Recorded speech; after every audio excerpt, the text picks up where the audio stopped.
Now let's talk about the important stuff. Amaranth selling her farts for $1,000.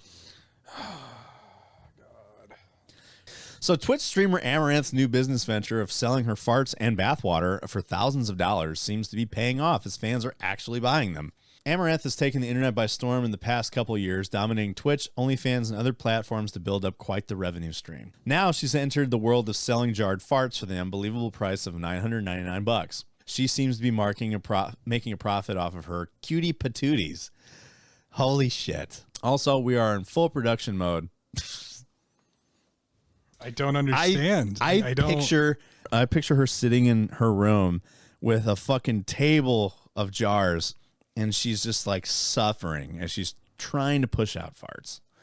So I can't even get her to fart in front of me, and these dudes are, and she's farting on camera and fucking selling it. Alicia is not capitalizing on her capabilities here. Honey, sell your farts, babe.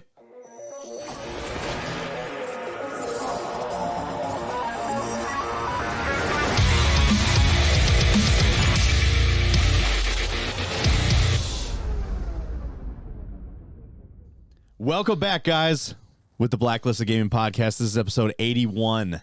And today we've got a new mixer, so a new interface. So everything sounds like, you know, if it sounds off, apologies. We're going to work through it. This thing was, it was not cheap. It was not cheap at all. I just want you to know that. Please appreciate my work. Please appreciate my work. I also got a new camera for Nelson. So, actually, you know what I could do? I could probably zoom into you a little bit because you are currently, like, max zoomed out. So, let's see. Let's configure video. There. Much better. He's doing a bunch of things that I don't know, like, what's going on. I'm basically, like, zooming into you. All right. Alrighty, then. There. So that way you're like, you know, because it's showing too much ceiling and stuff. But gotcha. Yeah, sorry about last week. We didn't record. And in fact, I ended up getting swamped with fucking like homework and that's right. You're going to school, preparing for midterms and stuff to the point where I didn't even. Me and Doc didn't actually get together. Really sad. It was. It sucks because it was like I really wanted to get that going. Yeah, and of course. I never got a chance to do it because of the whole fact that like I had so much homework. I have midterms and stuff, and it just I haven't even been streaming. I streamed one day last week, and that was on the Regiment channel. And everyone's like, "When are you coming back?" I'm like, "I did." It's yes, and to be determined, honestly, because I'm trying to catch up on my assignments and stuff, and also do these midterms, and then math. I'm not doing too hot, and if I don't pass this math class, I don't advance to the next level of the IT program. Jesus. Now, what happens if you don't pass it, then pass it? Then I can advance, but I won't be I didn't know if it was like a one and done, like, you fucked up, sorry. Oh, no, I'll be paying for that out of pocket. Right, but still. Because the GI Bill won't pay for it again if I fail. Really? As far as I knew, yes. I might be wrong, but at the same time, I'm not entirely sure. Well, let's not find out. I don't want to find out. A lot of fun stuff this week, though, on the in the gaming world. We do have Activision news this week. Hey, yes. I know you've been super excited. I've been really bummed out because like, it was. I swear, the week after I was like, your weekly Activision update, and then they're just like, yeah, there's no news.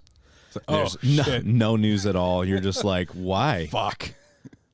And it sucks because it was like you would think that like, can you close that? Yeah, I can. Fucking dogs.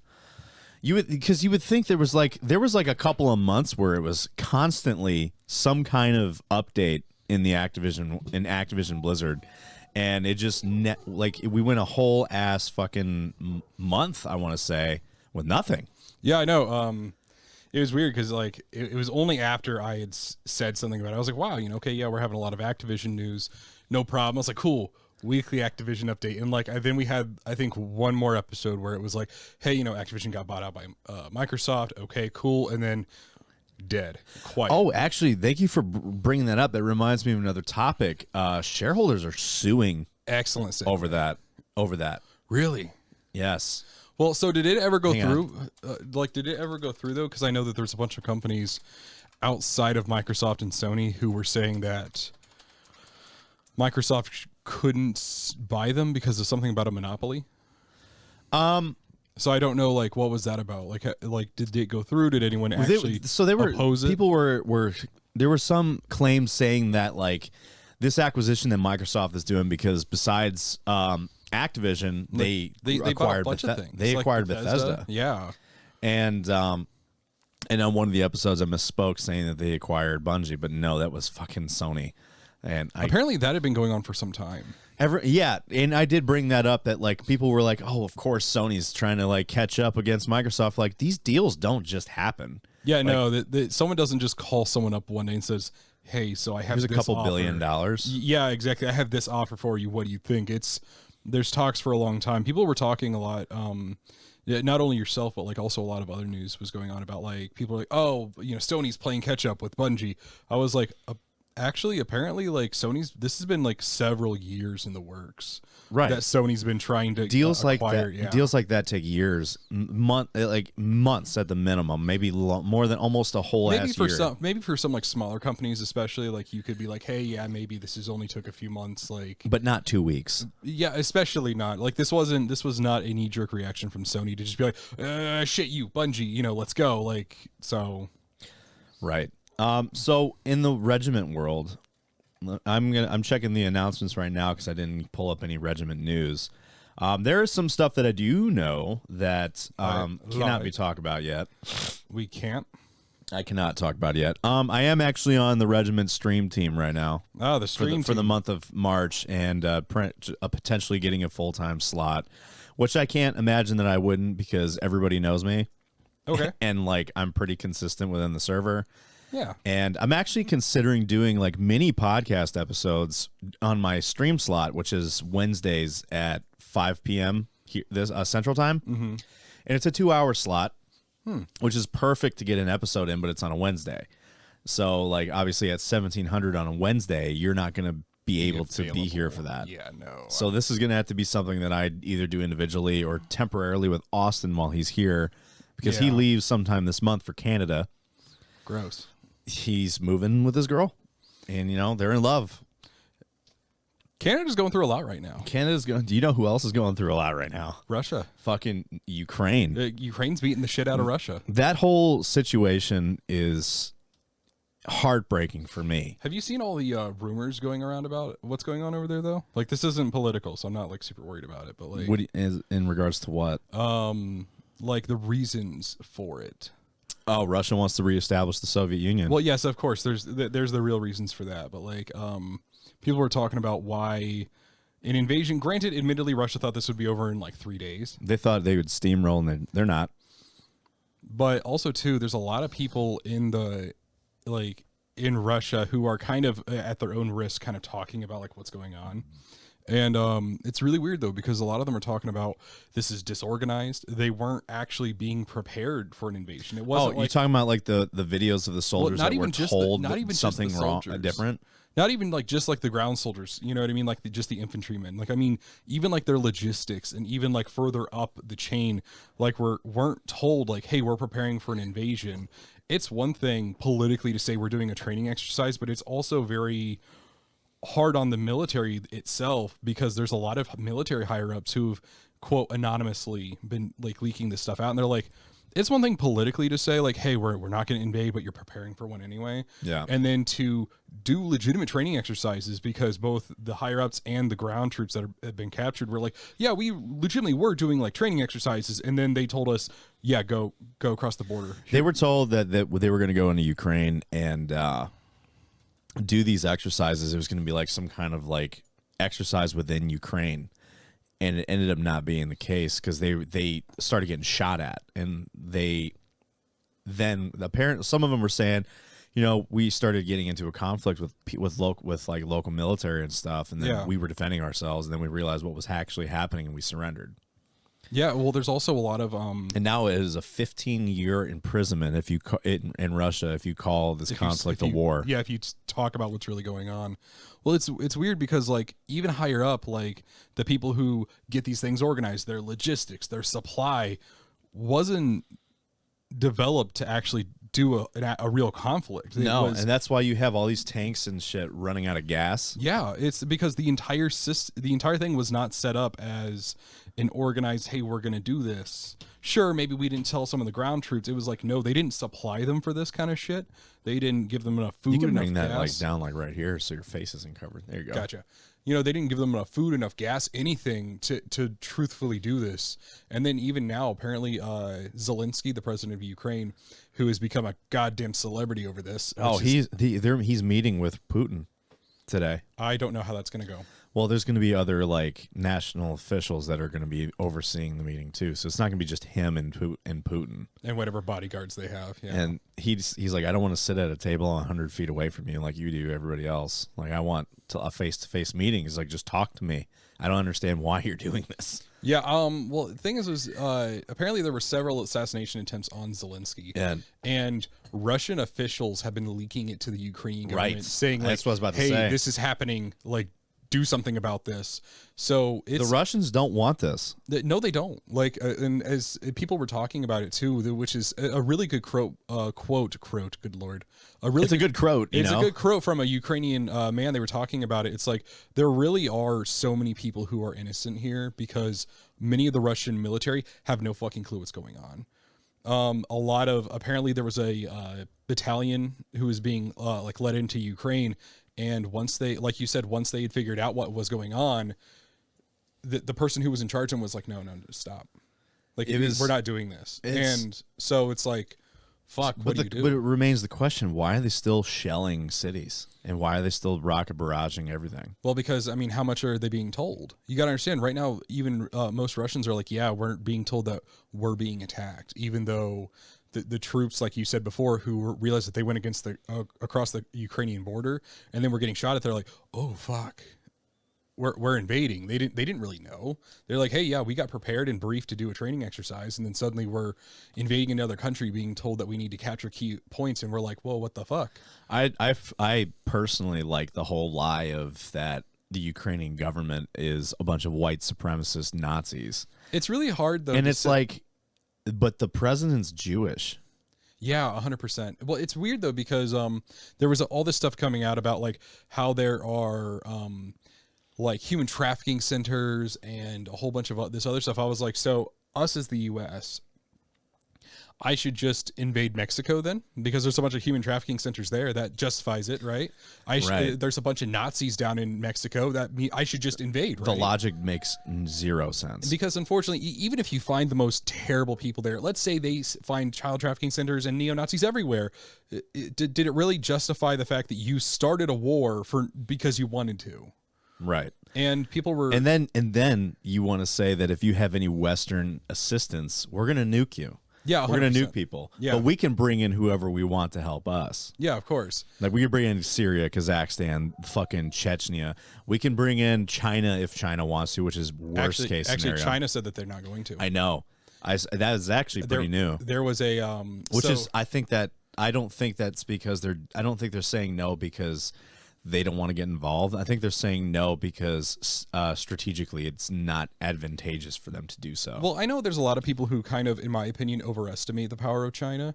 Don't get me wrong, they're a big, powerful country. They have a lot of influence, but China, much like the Soviet Union of its day, talks a really big game, but you don't know what is happening beneath the surface. Oh, yeah. You don't know how bad it is there. You don't know what's going on. It's like in the Soviet Union, they pretended that they were invincible and then literally, oh, it fell apart. Shit. Like, oh, well, and the reason why it looks like we're having such a hard time is because the U.S. is kind of one of those countries where like, oh, well, this happened today.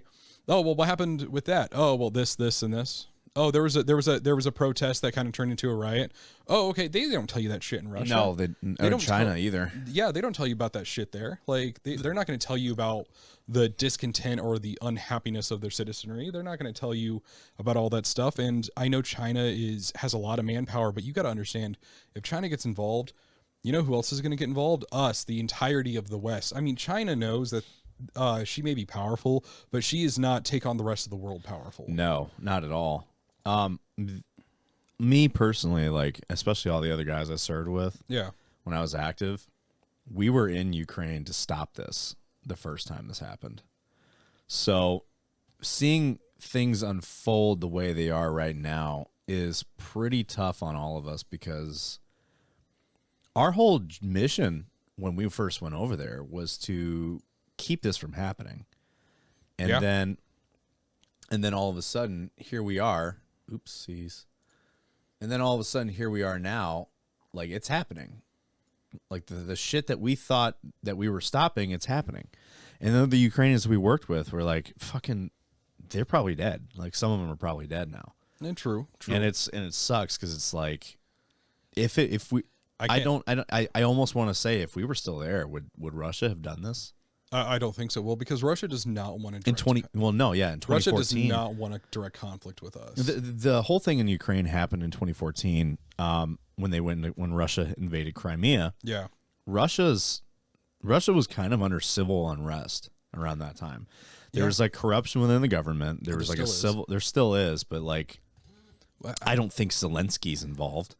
Well, no, of course not. But I think the big thing that is going on here, and the reason why Russia's so pissed off at Ukraine is because Russia's economy has been shit for a long time. Oh yeah. They keep doing shit, but then of course I know the people aren't doing this to preface that, but like Russia as a country politically is trying to do shit, and then when they do shit that the rest of the world's like, hey, it's kind of fucked up, you better stop, they continue to try to push the button, they continue trying to push the issue, and then they get sanctions, and then they're like, oh, well, you treat us so badly. I was like, you're literally being the bad guy over and over again. And now Russia's gotten rid of any kind of credibility they've ever had. No one will believe them on shit anymore. When how about the I know this sucks, but like China said that Russia needs to respect Ukraine's sovereignty. I know that they're doing that to save face, but they publicly have said that. The Afghani government, which is essentially the Taliban at this point, told Russia that they need to settle this peacefully and stop war. That was like weird to me. Listen here, like I never once thought I would agree with the Taliban on almost anything, but the Taliban told you what you're doing is fucked up and you need to stop. That is a problem. You also got to think the Taliban have a long hatred history of Russia. Of Russia, definitely. But like, it's just in fact, the Taliban exists because of Russia invading them. True. So. but Russia poured a lot of its economy into Crimea, and Ukraine kind of gave them the finger on it. So if you don't know anything about this, Russia invaded Crimea because they wanted to make their own food, because Russia is very dependent on us for their food, because they live in a barren wasteland. Now, when they took over Crimea, because it's very fertile, you can actually grow a lot of crops there. There's a big dam that controls essentially all the water supply, but that big dam isn't in Crimea. It's in Ukraine. It's in Ukraine, and the Ukrainians shut it off. So Crimea is not growing any food anymore. And Russia poured millions and millions of dollars into trying to, make Ukraine usable. And now it's just worthless. And now Russia wants to take control of it so they can have. Of course. I thought the Chernobyl thing was very strange. I thought it was dumb too, because they're like, hey, they invaded Chernobyl and then they damaged it. And I was like, so why though? So the whole reason why was because Chernobyl is a direct path to Kyiv. No, I understand, but like, and then the fact that they damaged the reactor there, and like now it's like letting out more radiation. So now, congratulations, you took Chernobyl. You also they ended up backtracking on that. Now they're working with the Ukrainians at Chernobyl to make sure it stays stable, which is dumb because they went through there and like, oops. Well, it's weird because they shelled the place, and it's like, don't get me wrong. No, that was a different one. No, they also shelled parts of Chernobyl. Oh yeah, that's true. Like they did that, and then they damaged. Why though? There's nothing there. It's a nuclear wasteland. I understand that. Well, there's some parts of Chernobyl that are traversable. I understand that, like in your military, but it's not occupied. Right. To a degree. No, it's not occupied. It's just the idea that there are some outskirt areas that you can go into, or like kind of around it, where you can go into, quote, Chernobyl and go around the reactor and stuff, right? But you damn well know that there's not going to be a lot of people there because of how deadly the place is. So why did you shell it? The logic. Like they probably weren't told what they were shelling. They probably weren't, but it's just the idea that like, and that's why people think this invasion is because they think Putin has had a kind of a crisis in his life. He's always going through an existential crisis. And this sounds like, oh, haha, we're just talking shit. But legitimately speaking, this man grew up in Soviet Russia, became part of the KGB. His whole dream of being part of that fell apart when the Soviet Union fell.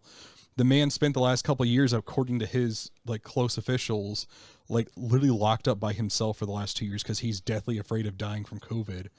And now he realizes that he's old. Is that why that he's so distant from everybody? Yeah. Because he doesn't want to get sick? He doesn't want to get sick. Well, because you have to understand the type of government that Putin has installed is much like either a monarchy or much like a Soviet-based thing, where if the leader is sick, you're probably going to try to kill him. Right? Why do you think Stalin died? He wasn't doing too hot. Because he had a brain aneurysm, right? Yeah. Do you know he what? die suddenly? Because of the brain aneurysm. Yeah. You know why? Because no one was going to help him get better. So they let him die. That's why Stalin In Soviet Russia, you get sick, you go. Right. You know what I mean? And that's just the place. And so that's such a Russian thing and to so do. There's been this whole thing of to where if he doesn't, present a strength or a good grip on the country, he probably feels that he's going to get killed. He might get killed anyway. And honestly, and then there's the whole thing of Russian billionaires who were like, "Hey, we were pretty happy putting out bounties on him." Yeah, we were like, "Hey, we were pretty happy just living our lives," and and you fucked that up. And you fucked that up. And so, especially concerning the billionaires, which is actually really hilarious, that shows you that most of Russia is unhappy with what he's doing.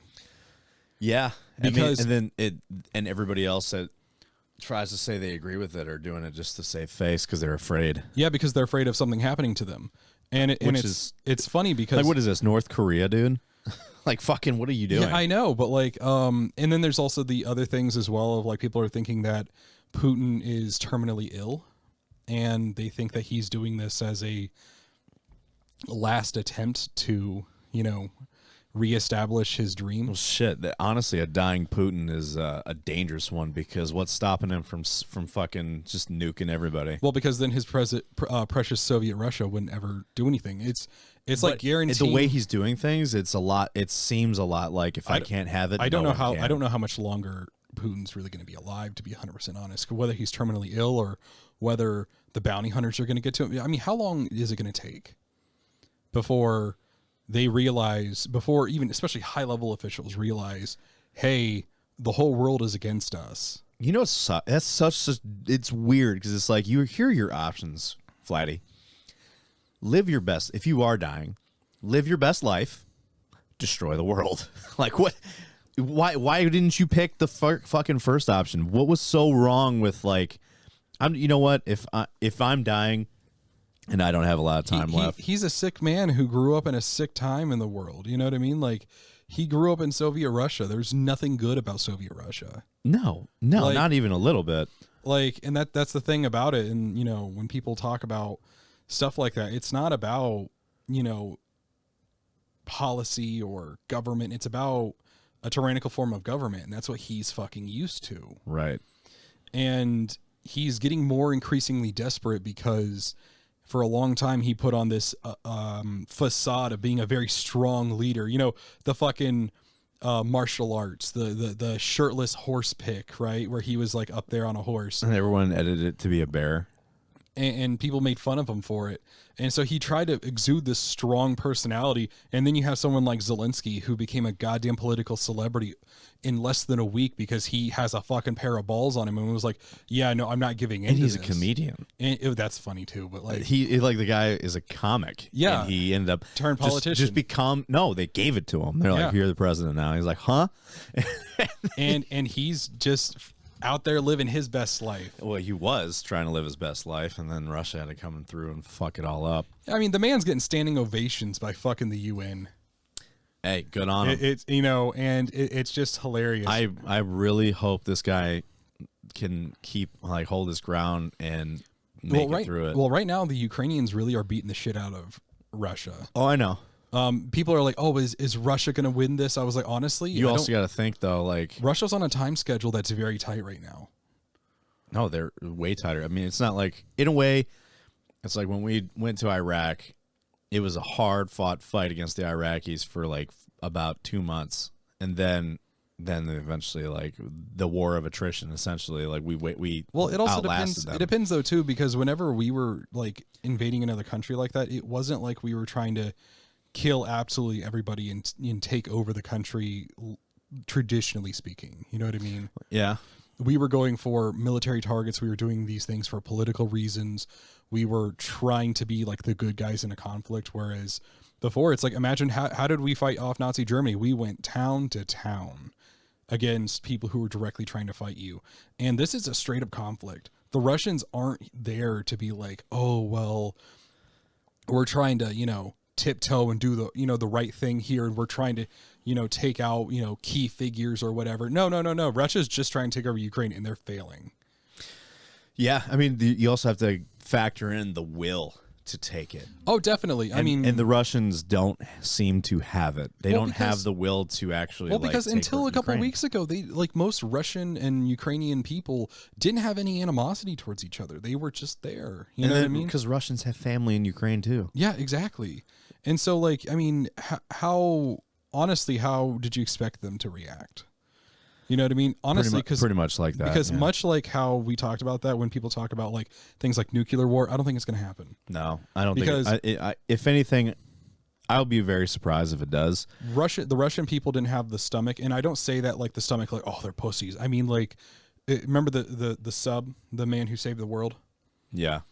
He didn't do it because he had a fucking brain on him, and that was during a time of much higher tension of like legitimate, decades long tension. That was the second closest we've come to a nuclear war. Yeah. Did you ever hear about the closest we've ever come? So I thought there was a joint operation. It was like an exercise, like an actual exercise in Antarctica, and Russia was overseeing it and stuff, but somebody had a wild hair up their ass that maybe we were lying about this and this is actually us making a move on Russia. And they pushed the button. But because there was like a 25-minute buffer, like a delay, yeah, the nukes, like the message was sent via control panel to launch, and he hit the button. But because of that delay, there was I want to say 10 minutes later, after he hit that button, he got word no, this is not what we thought it was, and then he killed it. Yeah, but if it wasn't a delay system, it'd be fucked. We would have, if it had it not been for that fucking delay system, we would have already had a nuclear war. It would have nukes would have already been falling. That is the closest we've ever come. Somebody actually hit the button, but because of a delay in the control panel, it didn't. The button, the nukes didn't go. So. That's the closest we've actually come. And that's fucking creepy to think about. Well, it was the same thing, too, with on the Russian submarine. It took 3 of the most senior officers to be allowed to actually. And it just so happened that the Secretary of Defense for Russia was on the sub? No. It was actually a military man. No, there was a higher up government official that was on that sub, too. Because I remember this, they were, and everybody else just happened to not be there. And he was. So, No, because it was the officials that were on the sub all had command authority to launch, and if there was another high, and all of them agreed. Yeah, they all of them would have to agree to actually push the button. The third guy didn't. The third guy ended up being he was a joint chief of staff or something for the Russian government who was on the sub too, but because normally. He wouldn't be on one of those subs. He just happened to be on that one. They had to get his permission, and he said no. Yeah, he said no. Everybody else said yes, and had it not been for him to be on that fucking sub, they would have launched it. Yep. And he saved the world. Because it turned out that what they found on their radar was a glitch. It wasn't actually, there were no missiles. It was a some kind of depth charge that's like a warning charge. That's like an alert charge type thing where it's it alerts your systems to let you know hey, you should not be here type thing. Yeah. And they took it as an act of aggression and they were launch it. And the third guy was no, this might not be what we think it is. Yeah. Because I know that they were talking about well, what if you were wrong? He's if I was wrong, then there would at least be some people on the planet who were alive. It was just a good person in a terrible place.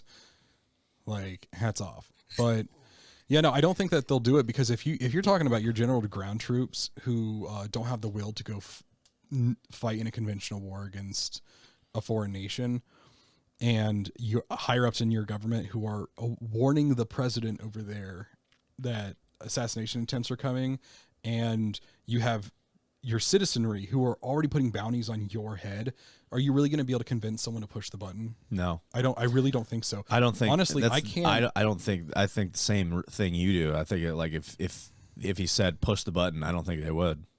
In fact, I think they might kill him. I think they might kill him very soon anyway, because a coup d'etat is coming. Well, it is because he's ruined their economy. He's ruined their credibility. How long do you think it is? Because as soon as he's dead, do you think anyone's going to be like, we have to avenge him? They're going to be like, man, that sucks to be that guy. Like, let's do it differently this time. Yeah, exactly. Like, I really can't see it happening like that again, because what's going to happen is, I wouldn't be surprised if we get news at some point that Vladimir Putin's been assassinated by one of his own generals during a fucking meeting. Like, I wouldn't be surprised if multiple. He's been pretty good about evading assassination, though. I mean, he has, but you can only do that for so long. Facts. You're successful every time to the last time. Well, enough about the war and the world burning. Our hearts go out to Ukraine. I want to go to Ukraine so bad. Technically you can. I know. The only thing stopping me is that I have other things that are going. It's like, do I put this on hold for this as much as like deep down I want to? And I will admit the answer to that is no. I've worked really hard to get to where I'm at and to advance, because I'm like, what if I get there and it ends? And then I just put everything on hold for nothing. True. And it's a thing where it's like I'm a very risk versus reward person. On one hand, it's like I want to go back over there and I want to help them and I want to fight.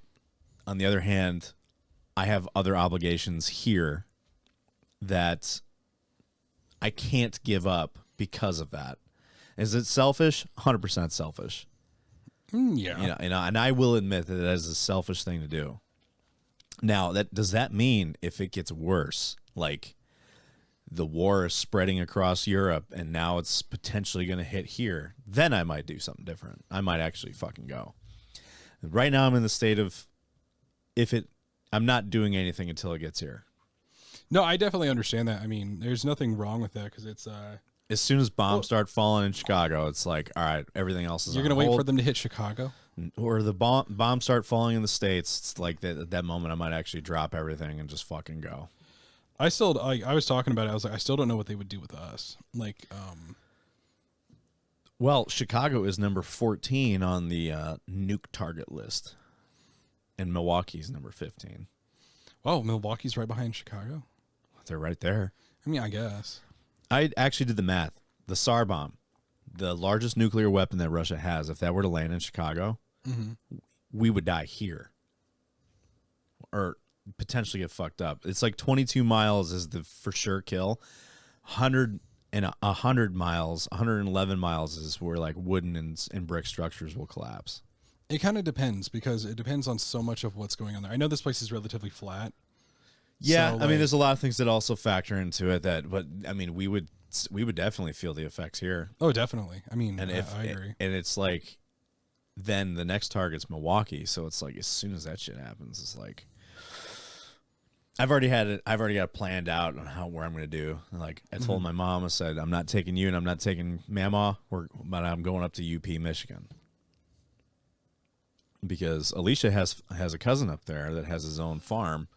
And he's an Army vet, and he's very, like, doomsday preppy. Oh, God. So, like, and when shit hits the fan, like, that's where we're going. It's like, we'll probably, unfortunately, leave the dogs behind. Because, I mean, no, we'll take them because fucking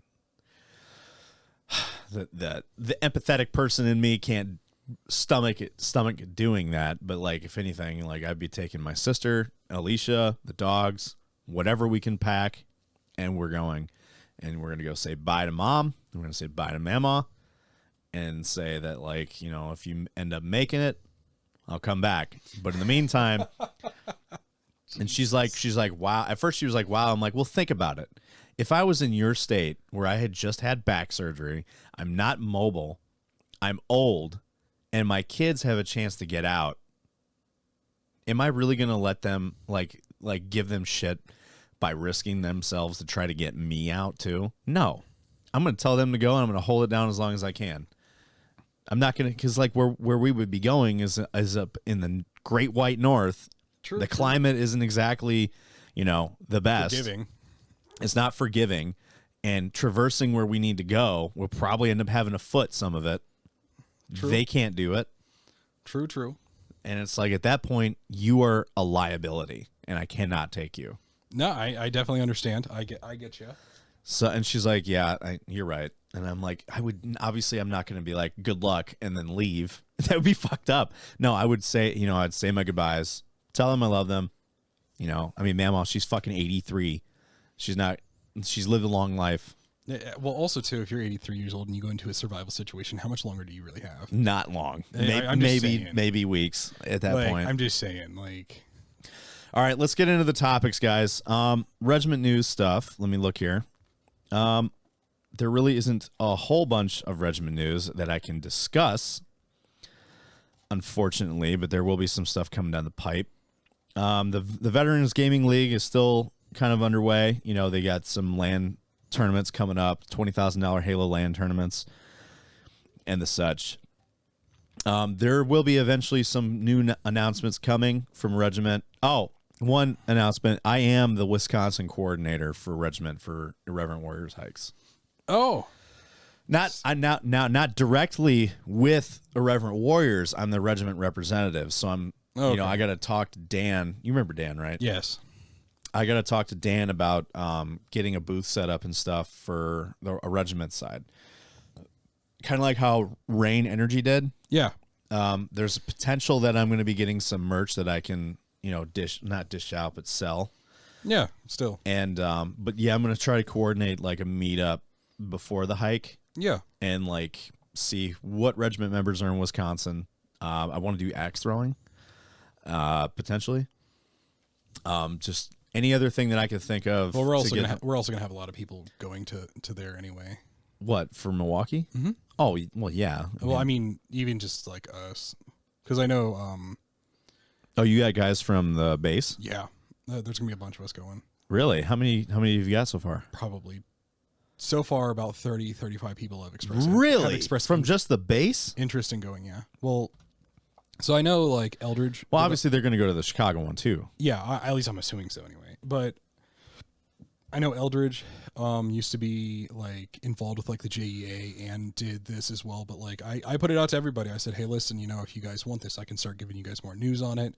Said, who would have at least want to even just go, even if you just want to go and you don't want to, it's a cool event. You guys can go out there. There's some volunteer opportunities. And I had about 30, 35 people raise up their hands and say, overall that they would like to go or get involved in that. So it's fun. I highly encourage, if you guys are watching this, I highly encourage you go. I even told them, I was like, even if you don't want the volunteer hours and you just want to go to have fucking fun, like go. Like, well, especially like the guys that are in and they have incentive to get volunteer hours put onto their fucking. Well, yeah, exactly. So they're towards awards. Well, because and shit. now I'm in charge of the JEA, the Junior Enlisted Association there. Oh yeah. So that's why I have so many people who are like, I was like putting out news about it and they're like, yeah, I'd like to do that. So I was like, oh, okay, cool, shit.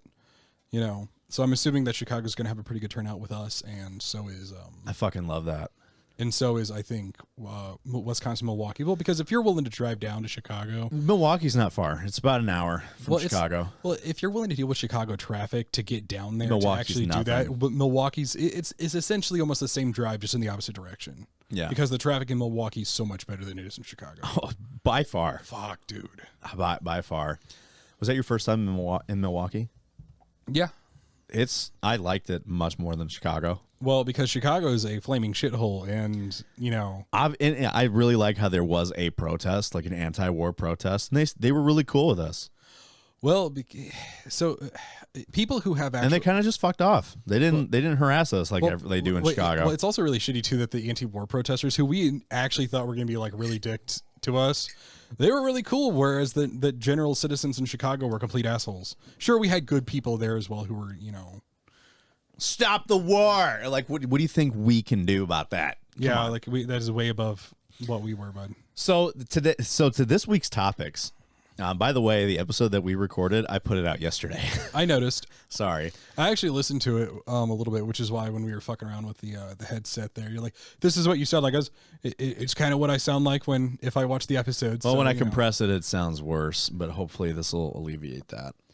So Activision is being sued by the family of the employee who killed herself. You remember that? When she got harassed in the workplace and committed suicide on a work trip? Yes. Now how are they going to prove that? I mean, it's a wrongful death suit. Yeah, but how can you prove that was the leading factor? I mean, it came forward as evidence in the lawsuit. I mean, but what I'm saying is that in a court of law to get to really sue Activision for that. And I'm not saying what Activision did was good. I'm not defending them, but it's just the idea of well, I mean, you could sue fucking Remington for a school shooting. Yeah, that was also horseshit. That was people milking their kids' death for money is Correct. What that was. Exploiting your child's death because you're a piece of shit. But I think that this is so. Why don't we sue why don't we sue the alcohol Budweiser and Miller and all the other? I thought we should have sued Ford for that Ford Escape going through that crowd. Or we should sue alcohol manufacturers for drunk drivings. Yeah. It had not been for your existence of alcohol, my family would be alive. My family would be very happy if it wasn't for alcohol. Yeah, of course. So it's just that's the vibe I'm getting from this though is hey, we're trying to get money off of this. On one hand, it's sure was Activision bad to her? Yes, but if you look in terms of a lot of other things that are mental health related, most of the time being bullied or having you know what I mean? Well, I mean, you also have to factor in Activision's failure to act to prevent this. No, true, but what I'm saying though is that even if you take in Activision's inability or unwillingness to fix their issues, oh Lord, I'm having trouble talking today. Lord, goddamn. But even if you factor in Activision's unwillingness to fix their fucking problems, which I agree is a huge problem. Again, not defending Activision, but you would have to find some way. You would have to find a suicide note from her saying, "Hey, I'm killing myself because my nudes got leaked." Well, we'll see more about. And that's the reason why I say that is because in most cases, things like bullying don't really affect suicide rates. So trying to say that this grown woman killed herself because she works for a shitty company and didn't leave the shitty company, just offed herself, it's going to be really hard for that family to prove that Activision's liable for her death. It's not going to happen. There might be more. We'll see when we actually get to it. Oh, whatever. So shareholders are suing Activision Blizzard over the acquisition. Man, they just their poor legal department. I know. Fuck. So they're suing over the Microsoft sale, saying that and the reason why is actually because they feel like that Activision sweetened the pot of the shareholders that were on board with it by giving them bonuses. Oh, so essentially bribing them to let it happen. Let's see. There's a whole thing basically where it's they basically incentivized people incentivized board members and other members of Activision to go through with it with bonuses and shit. So especially Bobby Kotick. So they're essentially just bribing people to. That's what the allegation is. So you're telling me that they paid Bobby Kotick more? Who knows? Well, there's more into it. Would he even notice that with his bank account? I mean, Bobby Kotick is still a cuck, so I don't know. I know we've had this conversation before with the whole super rich people. What's the point? But trying to bribe someone like that with money and not maybe favors or future positions. Or I can suck your dick. Maybe something like that. You know what I mean? It's just well, I mean, I don't know who would for that man, but anyway, it's just the idea it's probably like that big. Well, probably, but it's like but but how could you possibly try to bribe those people? What you're going to give him more money? He's not even going to notice that the numbers changed. Fuck. I don't know. Anyway, continue. So Nintendo is on another roll with DMCA striking people. Oh fuck. So they are DMCA striking people on YouTube for showing Nintendo emulation on the Steam Deck. I know, super fun. And another news with the Steam Deck is the Steam Deck is out now. Steam Deck is apparently doing well on one hand, but also having issues on the other hand with stick drift and shit. So there's let's see, Stream Deck replacement parts will be available beginning this summer, essentially, because there's been some issues with the thumbsticks not working right. Speaking of Steam, NFTs and cryptocurrency games were banned from Steam. And Gabe Newell explains why, saying that they are a fucking scam. And basically, they can be used to exploit people and as for fraud. So you mean that he just described it for what it is? He described it for what it is. He said, Understood. we will not have this on this platform. I'm so proud of that. And even cooler, Gabe Newell was personally delivering Steam Decks signed to people. Huh. So he was actually going out there and hand delivering the Steam Decks to people. That's fucking awesome. This one's really, this news article that I have right here was something that I watched in development and actually chimed in on it myself. So there's a PC building company out there called Artesian Builds, and they were doing a PC giveaway, as most PC companies like Meta PCs or BR Paradox, which, by the way, we're partnering with on Regiment, they do. Artesian was doing their PC giveaway for their ambassador system or ambassadors, which are their paid memberships to to Artesian. Yeah. And during that giveaway on stream, they picked the winner. Yeah. They drew the winner, and then they went over to that stream and decided not to give them the PC because their viewership and their followers. And then proceeded to belittle them on stream based off of their numbers, like saying, yeah, that's going to be a no from me. You've only got this many followers and you don't have a lot of people watching you, so that's going to be a no from us. And it was just like, and they changed the rules on the fly.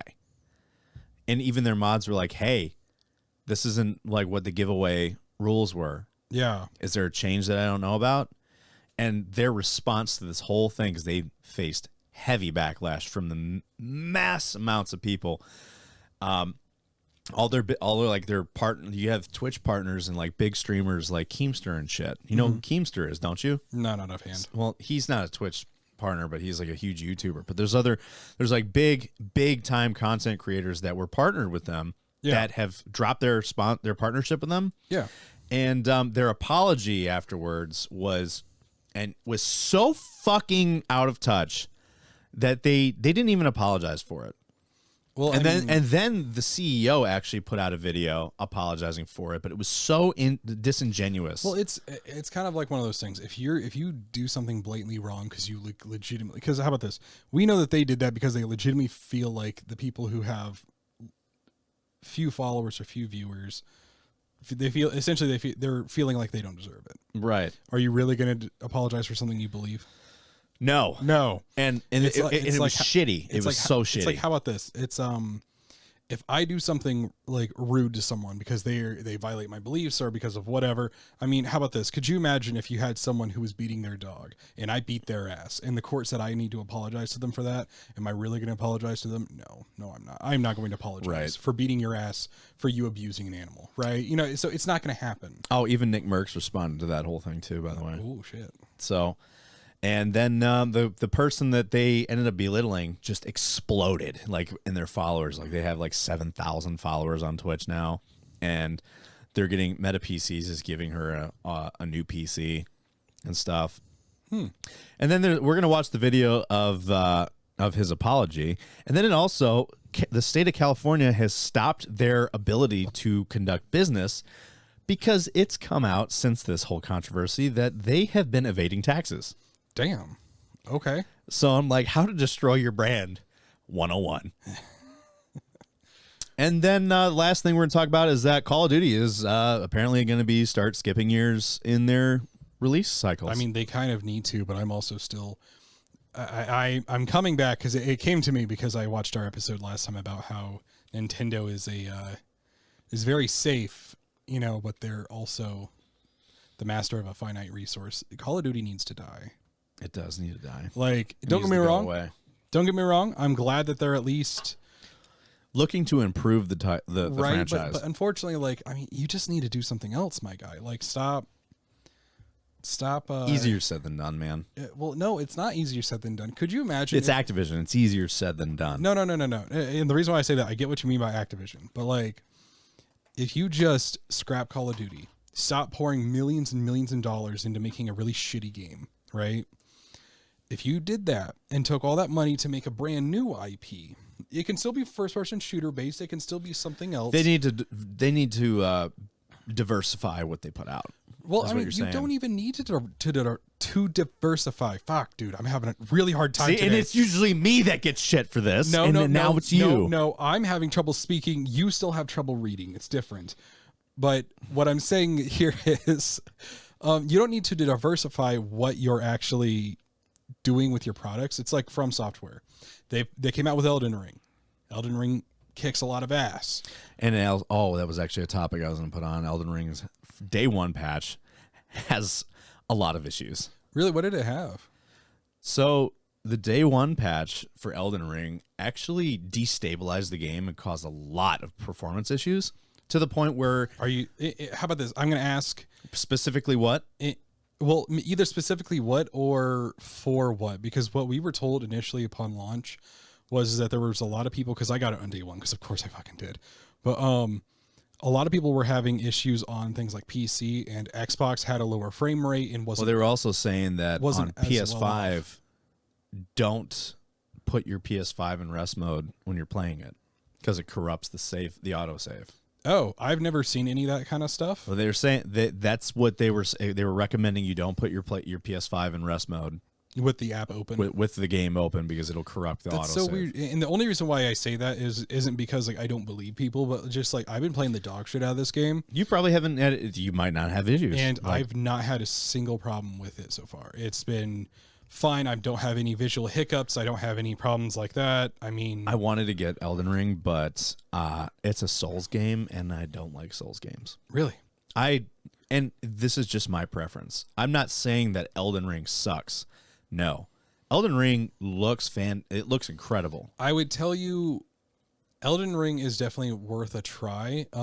So let me, I guess Souls games are extremely hard, and I suck at them.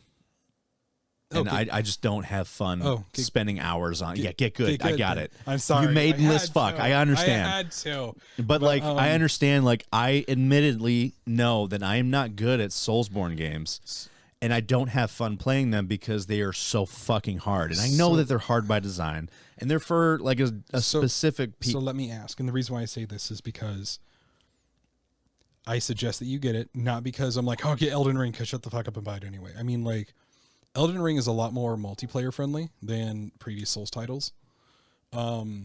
Sure, there are some areas that you go into that, sure, after you kill the boss, you go home and that's it, right? You know, but this is very easy for things like summoning. Sure, there are some things that do kind of suck. Like if you're just exploring in the open plains, yeah, probably stay by yourself, because then you get to use your horse.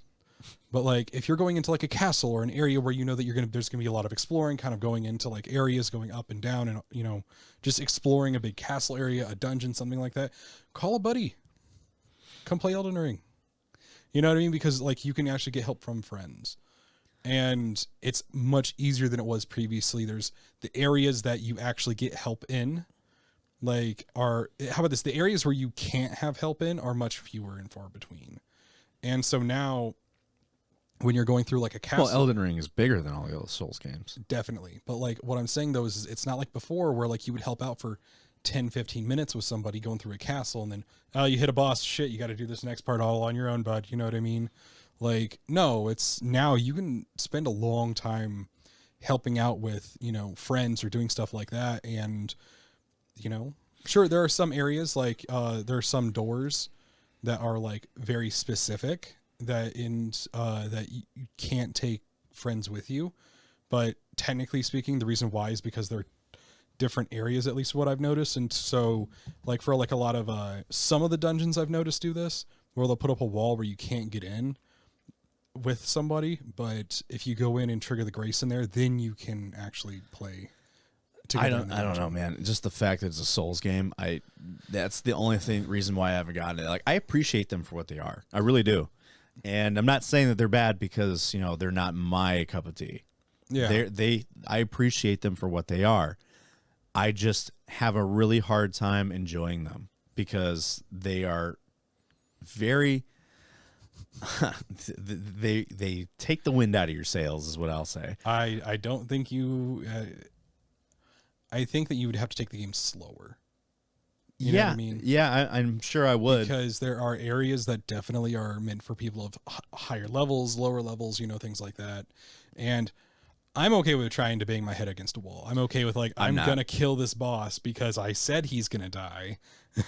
I mean, to a point, yes, but when you're spending hours on a boss, I don't want to do that. No, and I understand that. Or like the game will cheap you sometimes. Like you almost, I seen a video where a guy almost got a boss and then some like little minion somewhere on like poked him with a fucking torch and killed him in one shot, and he had like a sliver of health left on the boss to kill him. I mean, that's his fault for not killing the minions. I'm sorry.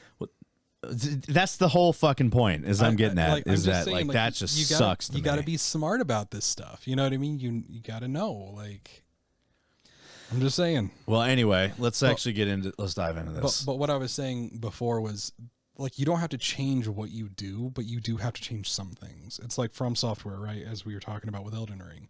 Elden Ring's a lot different than all the other Souls games, but is definitely a Souls game. Like, you can tell, right? Yeah. Now, here's the thing, though, is that imagine if Miyazaki just made Demon Souls, Dark Souls 1, Dark Souls 2, Dark Souls 3, Dark Souls 4, Dark Souls 5, Dark Souls 6. That's what Call of Duty's doing. People would hate it. Yeah, that's why they do like Dark Souls, Bloodborne, Sekiro. Yeah, Elden Ring. They're all different. They all have their own flair. Same concept, different world, different. Like there are different mechanics, and they're steadily improving as they go through these different styles too. But it makes it to where it's not boring. And then you get something like fucking Call of Duty that has been a shit show since fucking This is cut and copy paste since Black Ops, cookie cutter shit. Yeah, you know what I mean? Like seriously, like it's been dog shit. So it's like, hey. I think not Black Ops, excuse me. I think Call of Duty just needs to stop being made. If they just cut the project, said, hey, listen. In fact, I would love if they said, hey, we're going to take like an extra 2, 3, 4 years, make a bomb-ass fucking bombastic last Call of Duty and say, cool, this is all you get. We're done. Like, cool, make a DLC for it, whatever. But kill off the franchise because it does not need to keep going. No, it doesn't. It really, well, because now it's like, what is Call of Duty really synonymous with now? A cheap, shitty game. That's what people think of it mostly. Yeah.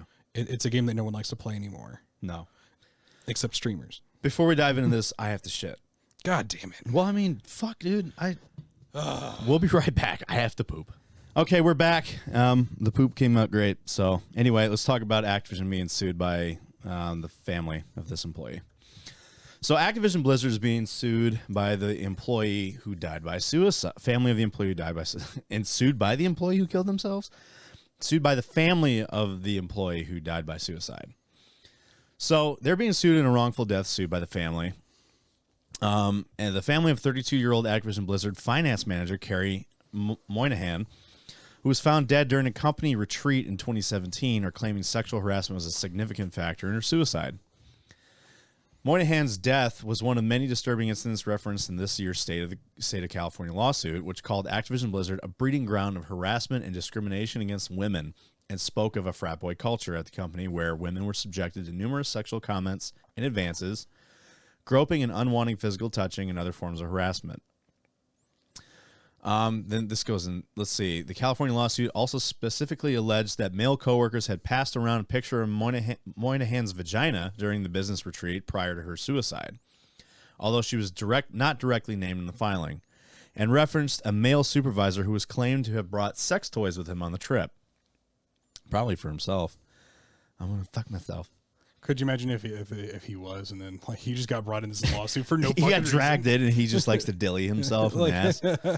That supervisor name is Craig Restitucio, in the wrongful death filing submitted to the Los Angeles Superior Court, with Paul and Janet Moynihan claiming Restitucio initially lied to California investigators looking into their daughter's death at Disney's Grand Californian Hotel and Spa, concealing the fact that he had a sexual relationship with Moynihan, while also attempting to hide evidence of a relationship following her death.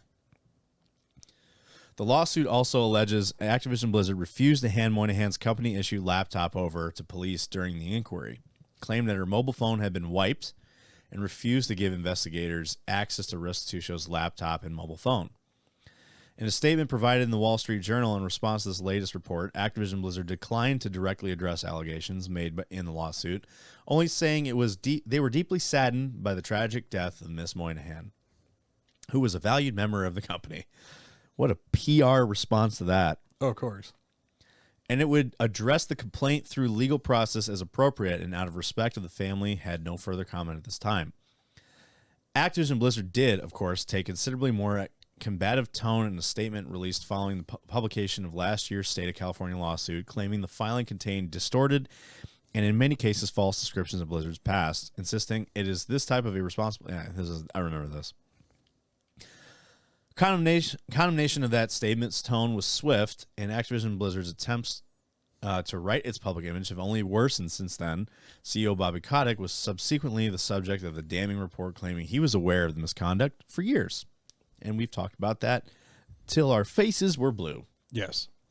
So we don't need to talk about it anymore. So, again, is there any way that they can actually link that this is a... Hard to say if they've wiped everything.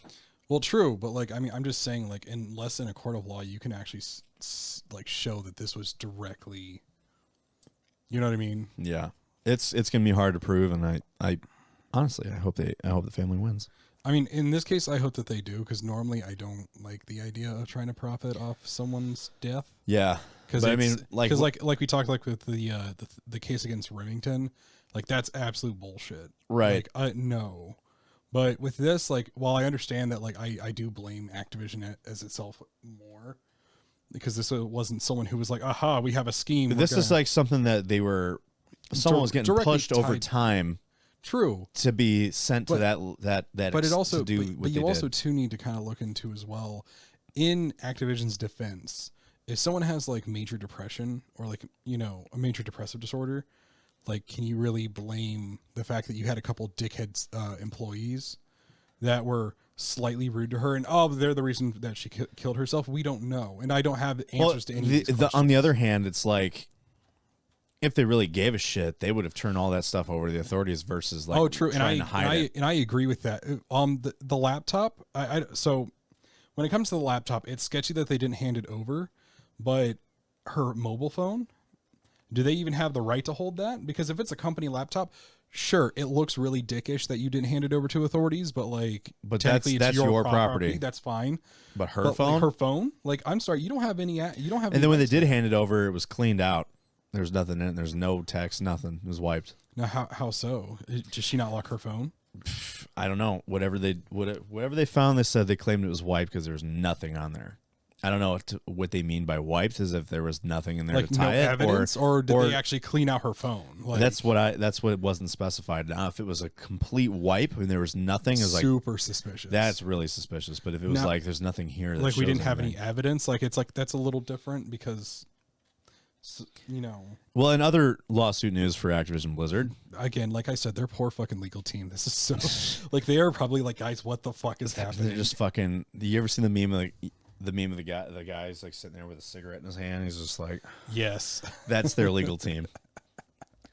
All right, so Activision Blizzard shareholder sues over Microsoft sale. So the Activision Blizzard shareholder filed a lawsuit against the game publisher and its board of directors over alleged Securities Exchange Act violations and its proposed plan for its sale to Microsoft. The lawsuit filed by shareholder Kyle Watson, that's an easy name to say, thank God, was filed in California on Thursday. Watson's lawyers called Activision Blizzard's plan for the sale, outlined in a recent Securities and Exchange Commission proposal, unfair for a number of reasons. One of which, lawyers said, is that the board is looking to procure for themselves and senior management significant and immediate benefits. The lawsuit calls into question of potential conflicts of interest, specifically that the deal is not in the best interest of Activision Blizzard, Watson, nor company stockholders, and will produce lucrative benefits for the Activision Blizzard's officers and directors. It also referenced the golden parachute that some executives like Bobby Kotick will receive should he be fired. The SEC filing called a 14 Alpha included information necessary before shareholders vote in agreement. Elsewhere in the filing, so yes, shareholders have to vote for this to even happen. Yeah. And apparently he's claiming that this wasn't passed down to any of us. Elsewhere in the filing, Watson's lawyers allege that Activision Blizzard's February 18th SEC filing is material and misleading and incomplete, violating the Exchange Act. It calls out missing information in the SEC filing related to the ad hoc committee that ran the sales process, as well as information about post-transaction employment and other relevant data. Watson has looked for the court to order Activision Blizzard to release the new SEC preliminary proxy statement that includes more facts and no untrue statements. Should the proposed transaction go through, Watson is looking for rescissory damages. So is he essentially saying that like they tried to bribe enough of the shareholders that they could get a vote, that they needed to just to get the vote, and then correct. That was it. As part of the proposed transaction announced in January, Microsoft slated to buy Activision Blizzard for $95 per share for a total cost of $68.7 billion. And they go about Bobby Kotick. Kotick and the company are already under investigation. We're not talking about that again. Activision Blizzard shareholders are also suing the company in a separate case filed in August, alleging the corporate leader's negligence. We're not talking about that again. Well, hold on though. Is that relevant? Is that like saying like no? They're just going over all the different lawsuits that they're facing right now. Oh, so my thing then was, this wasn't done as like an escape attempt for him, was it? What? The buying of Activision. What do you mean? Was it done as an escape attempt for Bobby and all the other people? No, I mean like before, like an acquisition like this was definitely well in the talks before it was ever proposed. I mean, no, and I understand and that, probably before the lawsuit.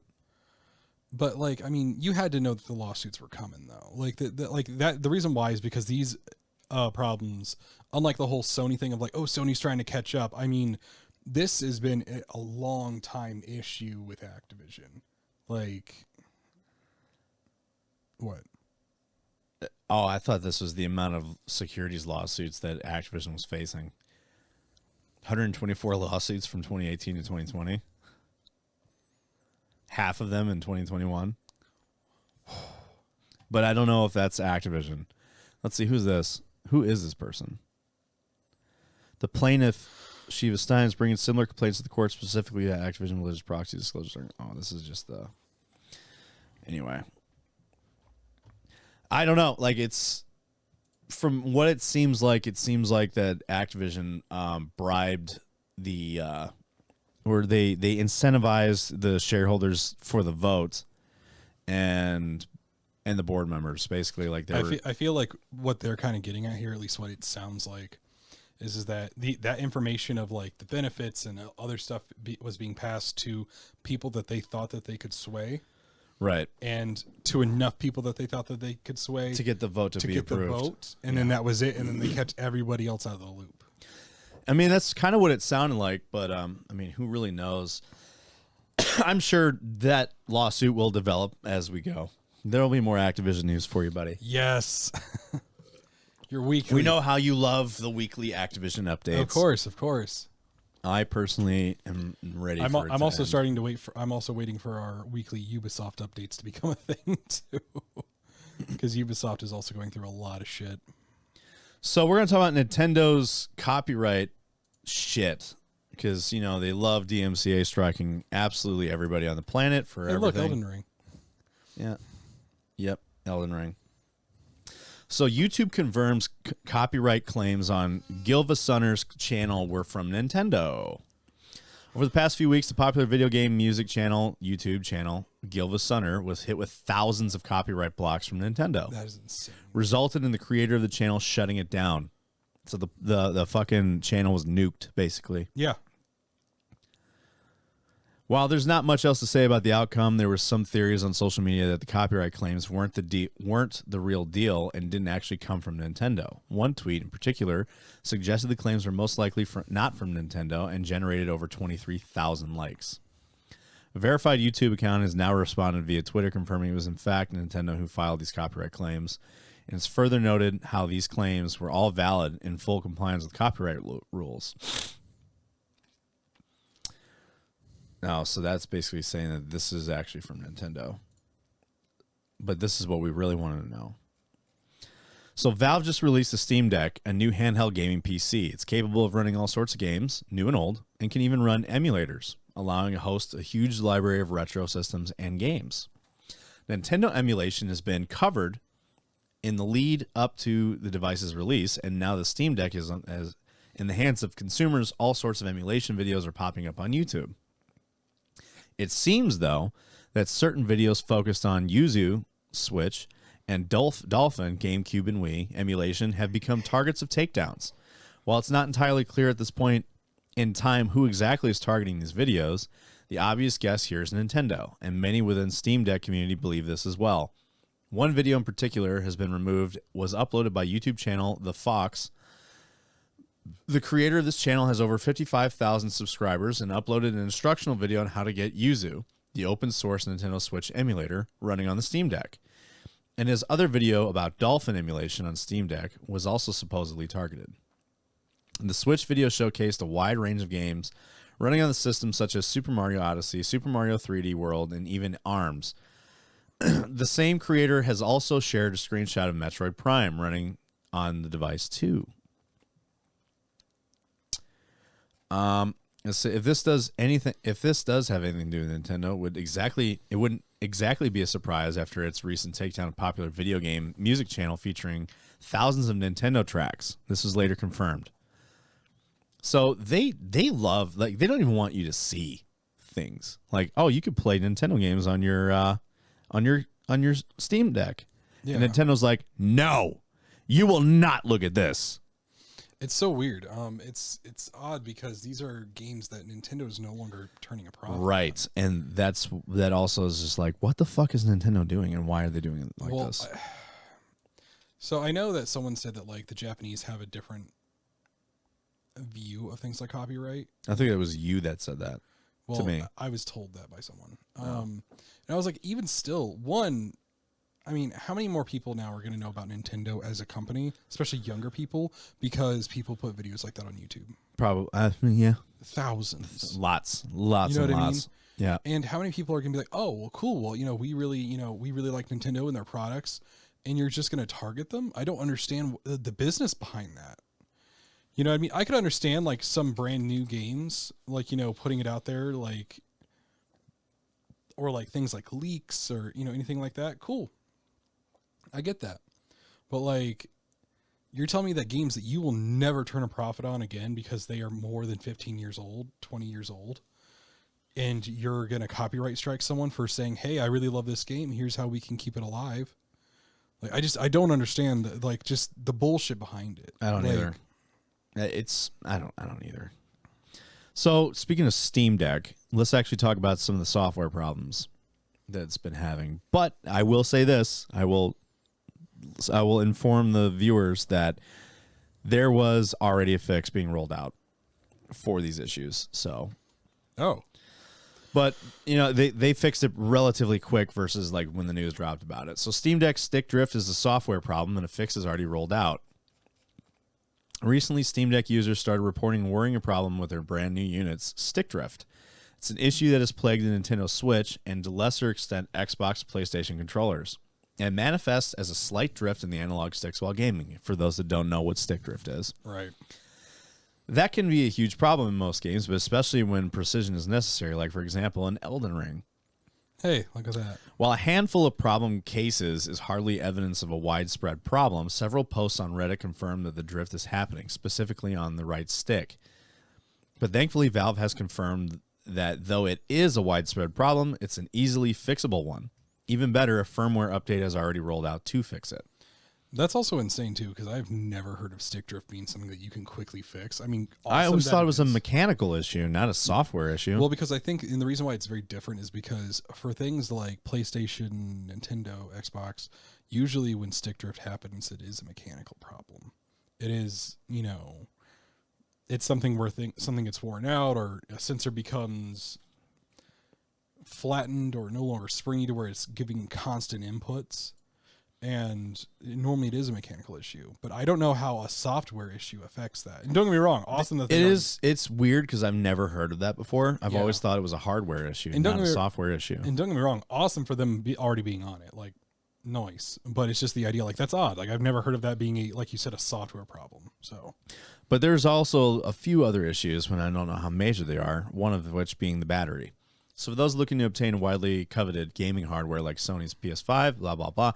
Launch date comes and goes, but devices remain out of stock indefinitely. So with the Steam Deck, Valve's initial shipment could not even remotely satisfy demand, as it so they are sold out already. So let's see, what are the issues with it?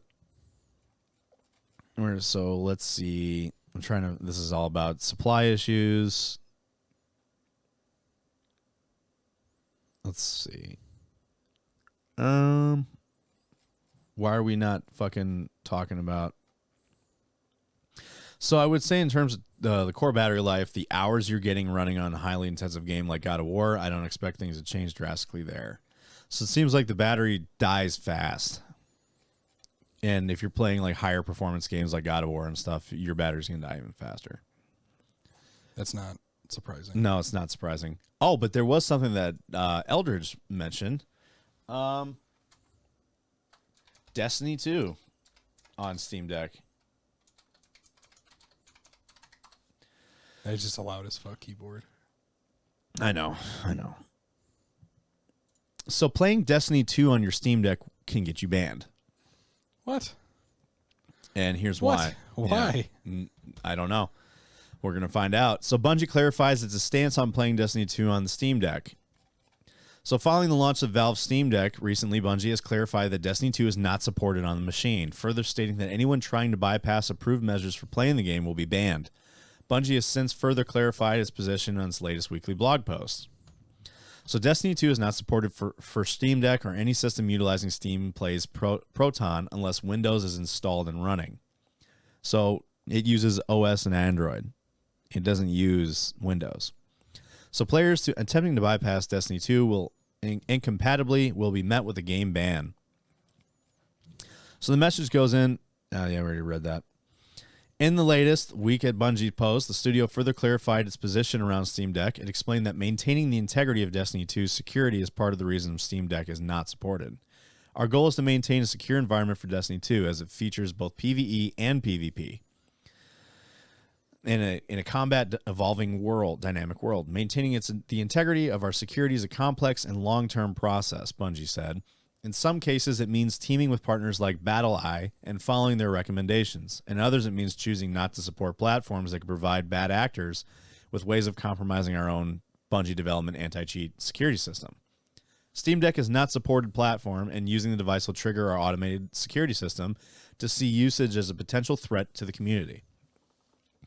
So Bungie said it hasn't written Steam Deck off entirely, but Destiny 2 is currently not supported. While we will investigate possibilities of support for our new future platforms, we do not have any additional information at this time. So essentially what it is right now, Destiny 2 can't be supported because it's a platform issue and security issue. But they're not ruling it out. They're going to look into... They might try to get it. They might try to get it to work and see what they can do internally with their security systems to allow that to actually work. But in the meantime, if you try to play Destiny 2 on Steam Deck, you're going to be met with the ban hammer, boy. So, in news of NFTs, because we don't talk enough about that. All right. What else do you have? So, Gabe Newell, who is the CEO of Steam, that's the wrong fucking camera. What camera did you click on? I clicked on your old camera, which is looking right at the floor. Gabe Newell banned NFTs from Steam due to its sketchy behavior and out-of-control fraud, which is very true. You remember what was it, OpenSea or whatever the fuck it's called, the biggest NFT platform? They got hacked and $200 million worth of fucking NFTs were stolen. Oh, no. Oh, no. My digital shit is broken. So Valve has already taken a stance on NFTs and cryptocurrency being allowed on Steam, blocking games that feature blockchain technology. President and co-founder Gabe Newell has now explained the reasoning behind the decision, saying that the biggest issue were that the volatility of cryptocurrency and the bad actors behind NFTs. Facts. In an interview with the Rock Paper Shotgun, Newell noted that it's important to separate NFT technology from nefarious users. The concept of digital ownership and shared universes is fine by themselves, he said, but he thinks that the bad actors in the NFT community outweigh any of the potential positives, which he is not wrong.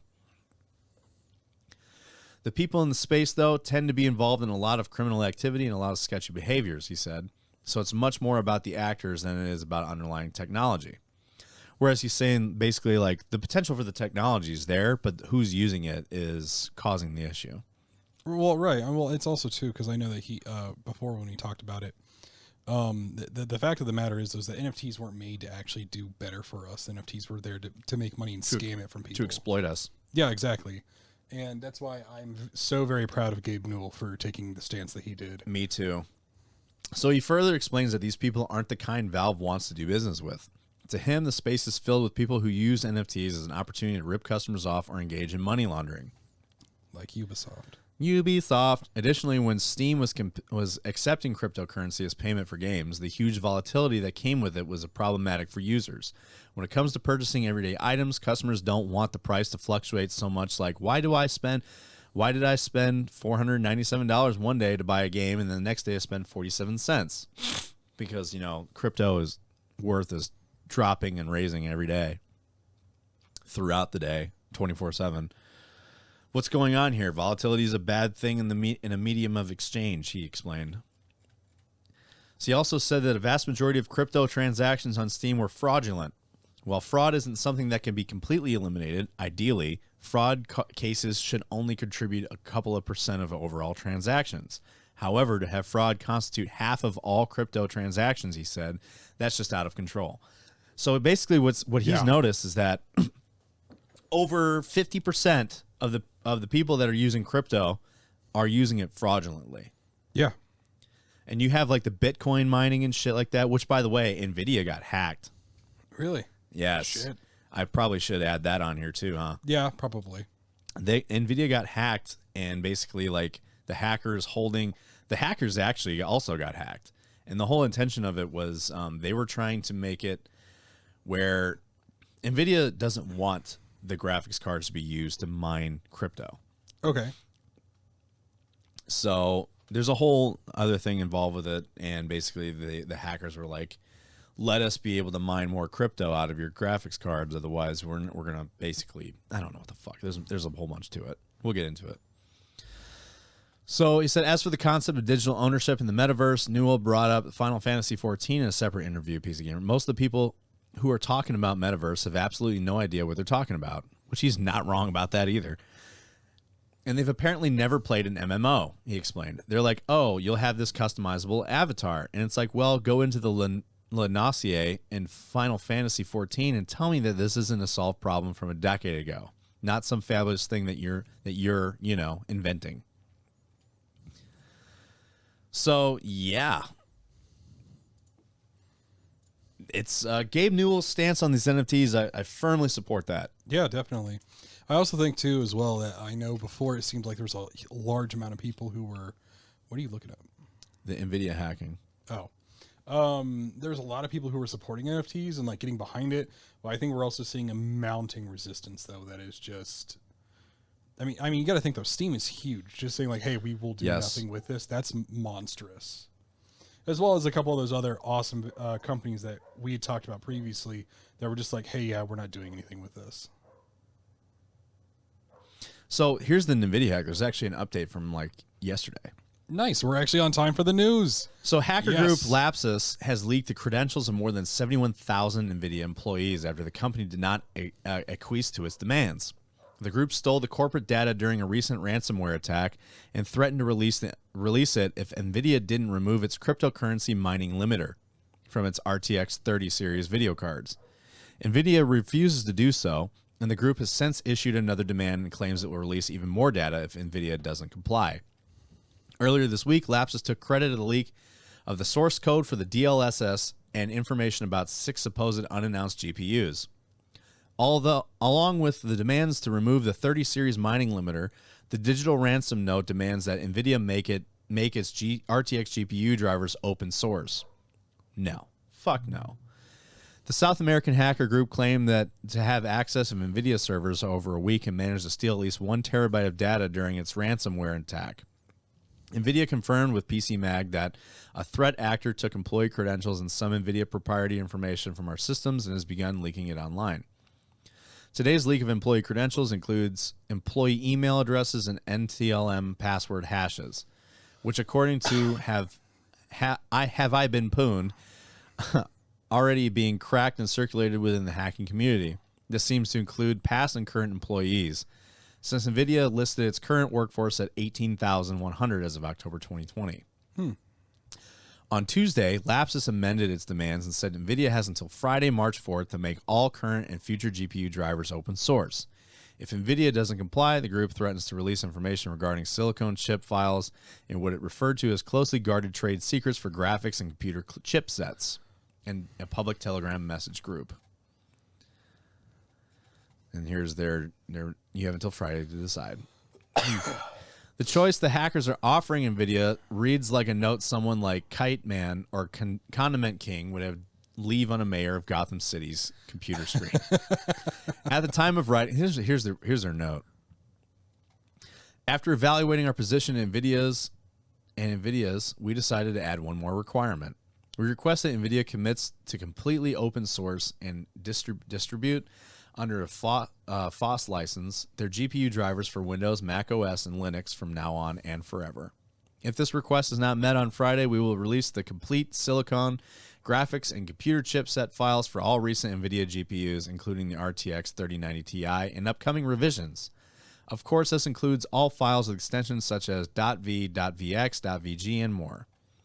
So Nvidia, the choice is yours. Either officially make current and all feature drivers for all cards open source while keeping the Verilog and chipset trade secrets well secret, or not make the drivers open source, making us release the entire silicon chip file so that everyone not only knows your driver secrets, but also your most closely guarded trade secrets for graphics and computer chipsets too. You have until Friday. $100 billion. Super fucking cool. I actually, I wonder if they're gonna be like, "Hey, we're gonna call your bluff." It seems like that they 100% have this information so far.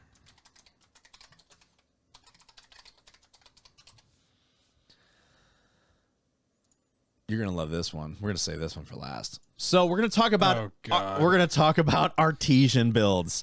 You pieces of shit. So, Artesian Builds, let's see. This one was 3 days ago. So, PC Gamer reported this. So, streamer tells custom PC builder to stuff their stuff their free PC after CEO's condescending comments. We'll play the video on Twitter, by the way.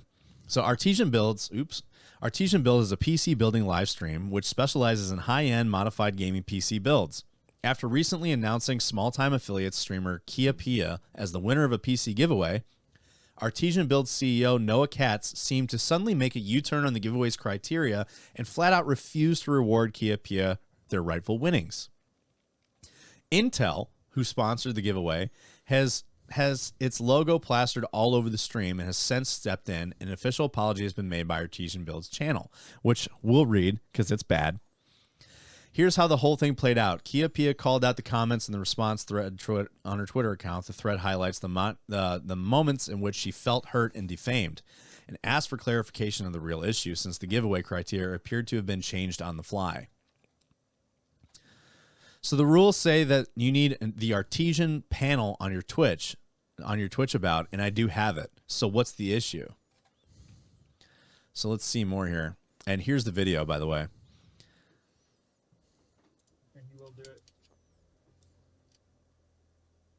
Why is there no audio here?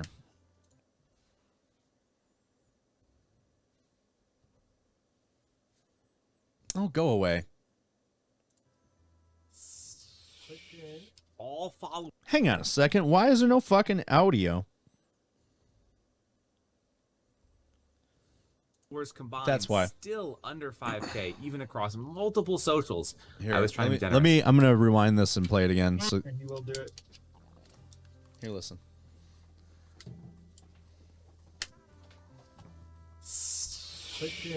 All followers combined, still under 5K, even across multiple socials. I was trying to be generous. That's a tough one. Because there's bound to be repeats if you're including multiple. I know. That's also true. That's the into CEO, by the way. analytics dashboard. Spicy. So let's see. These babies. Oh, and there's the re-roll. That's. I'm trying to find more videos on this whole thing here. So we're gonna go look into Artesian Builds real quick.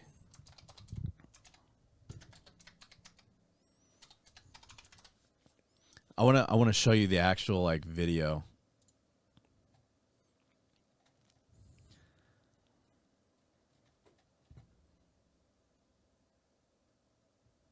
No, come on. So the news, let's see. Here's all the news on this.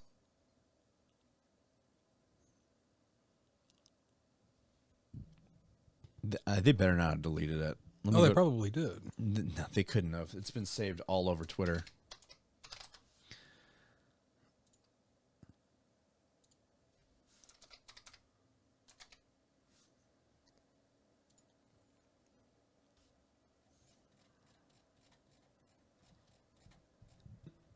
I guarantee they didn't delete this. There's no fucking way. I mean, they probably did their very best to do so. Artesian.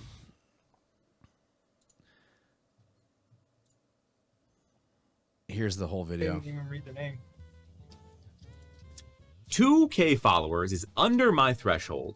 3 days ago is within my threshold. Long streams, which is good. An Artesian Builds GIF panel. Kind of an asshole, isn't he? A little bit. See if you have redeeming qualities. What happened if he's personally bought 10 PCs? She Let's see I here. get could that. be international. No idea. This dude's kind of an We'll do asshole. it. Shit. That's under his threshold. Watch. Click in. All followers combined still under 5K, even across multiple socials. I was trying to be generous. And we'll do it. There's even more than this one. These babies. Oh, and there's We've already seen this. Where's the other one at? This is his apology.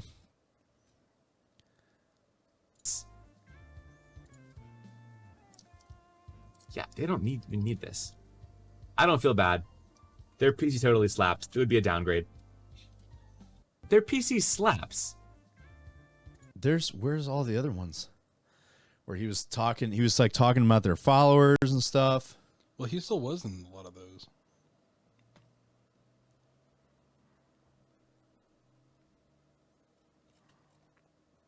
And talking about the CC count and everything, like the viewership count. So here is his apology video, right? I'm going to go up to his apology video. Tonight on our platform on Twitch, a platform that many amazing creators helped me to create in no small part. I glossed over a few amazing creators in a PC giveaway, and I absolutely Can you hear it pretty good? done that. And I did it in a stupid way. Really stupid way. I'm extremely sorry about that. Kia, Strawberry, Protege, and any others who are hurt by this. See how I will not intend sincere that this with is? you ever. So sorry. I mean, That's not My how favorite you part should is when be he talks about like from now a platform on. capable of building people up. And we're going to use that platform going forward to do an even better job of building people up, never tearing them down. It will not happen again. see, my thing is that So going forward, any ambassador This part. is eligible to win the PCs. He's like, from this point forward, every ambassador is eligible to win the PCs. Like, he just sighed on that part. Like, he was like saying, like, because he doesn't want to fucking give them a PC. of course, he doesn't. We all know that. He got so much shit for this response that it was incredible. Here's their official apology letter. Yeah, got it, dude. Fucking. All right, so it says during last evening's live stream, I made a statement that affected and hurt Kia Pia. I take full accountability and sincerely apologize for how my statement has hurt Kia Pia and the viewer participant. Wait, hang on. This is updated. This is not. This was. Oh, dude, did they really fucking get rid of the old one? Probably. Why would they keep this stuff up? It doesn't matter because it's all in tweet form still, and their tweet thread. So let's look here. So, hey, Twitter Sphere, I'm really sorry for the way we did parts of the giveaway today. We've given a lot of people a lot of awesome free tech, and it's not going to stop. If you want to talk, I'm here. And that's kind of the point. And that's kind of where I lost myself. That's kind of the point, being live so much. Everyone in the affiliate ambassador program is eligible to get awesome free stuff and earn money from referrals. It costs nothing to join, which isn't true. You can always go and chat with me live on Twitch. I've talked for a long time about being transparent about everything. It's live after all. And then let's oopsies.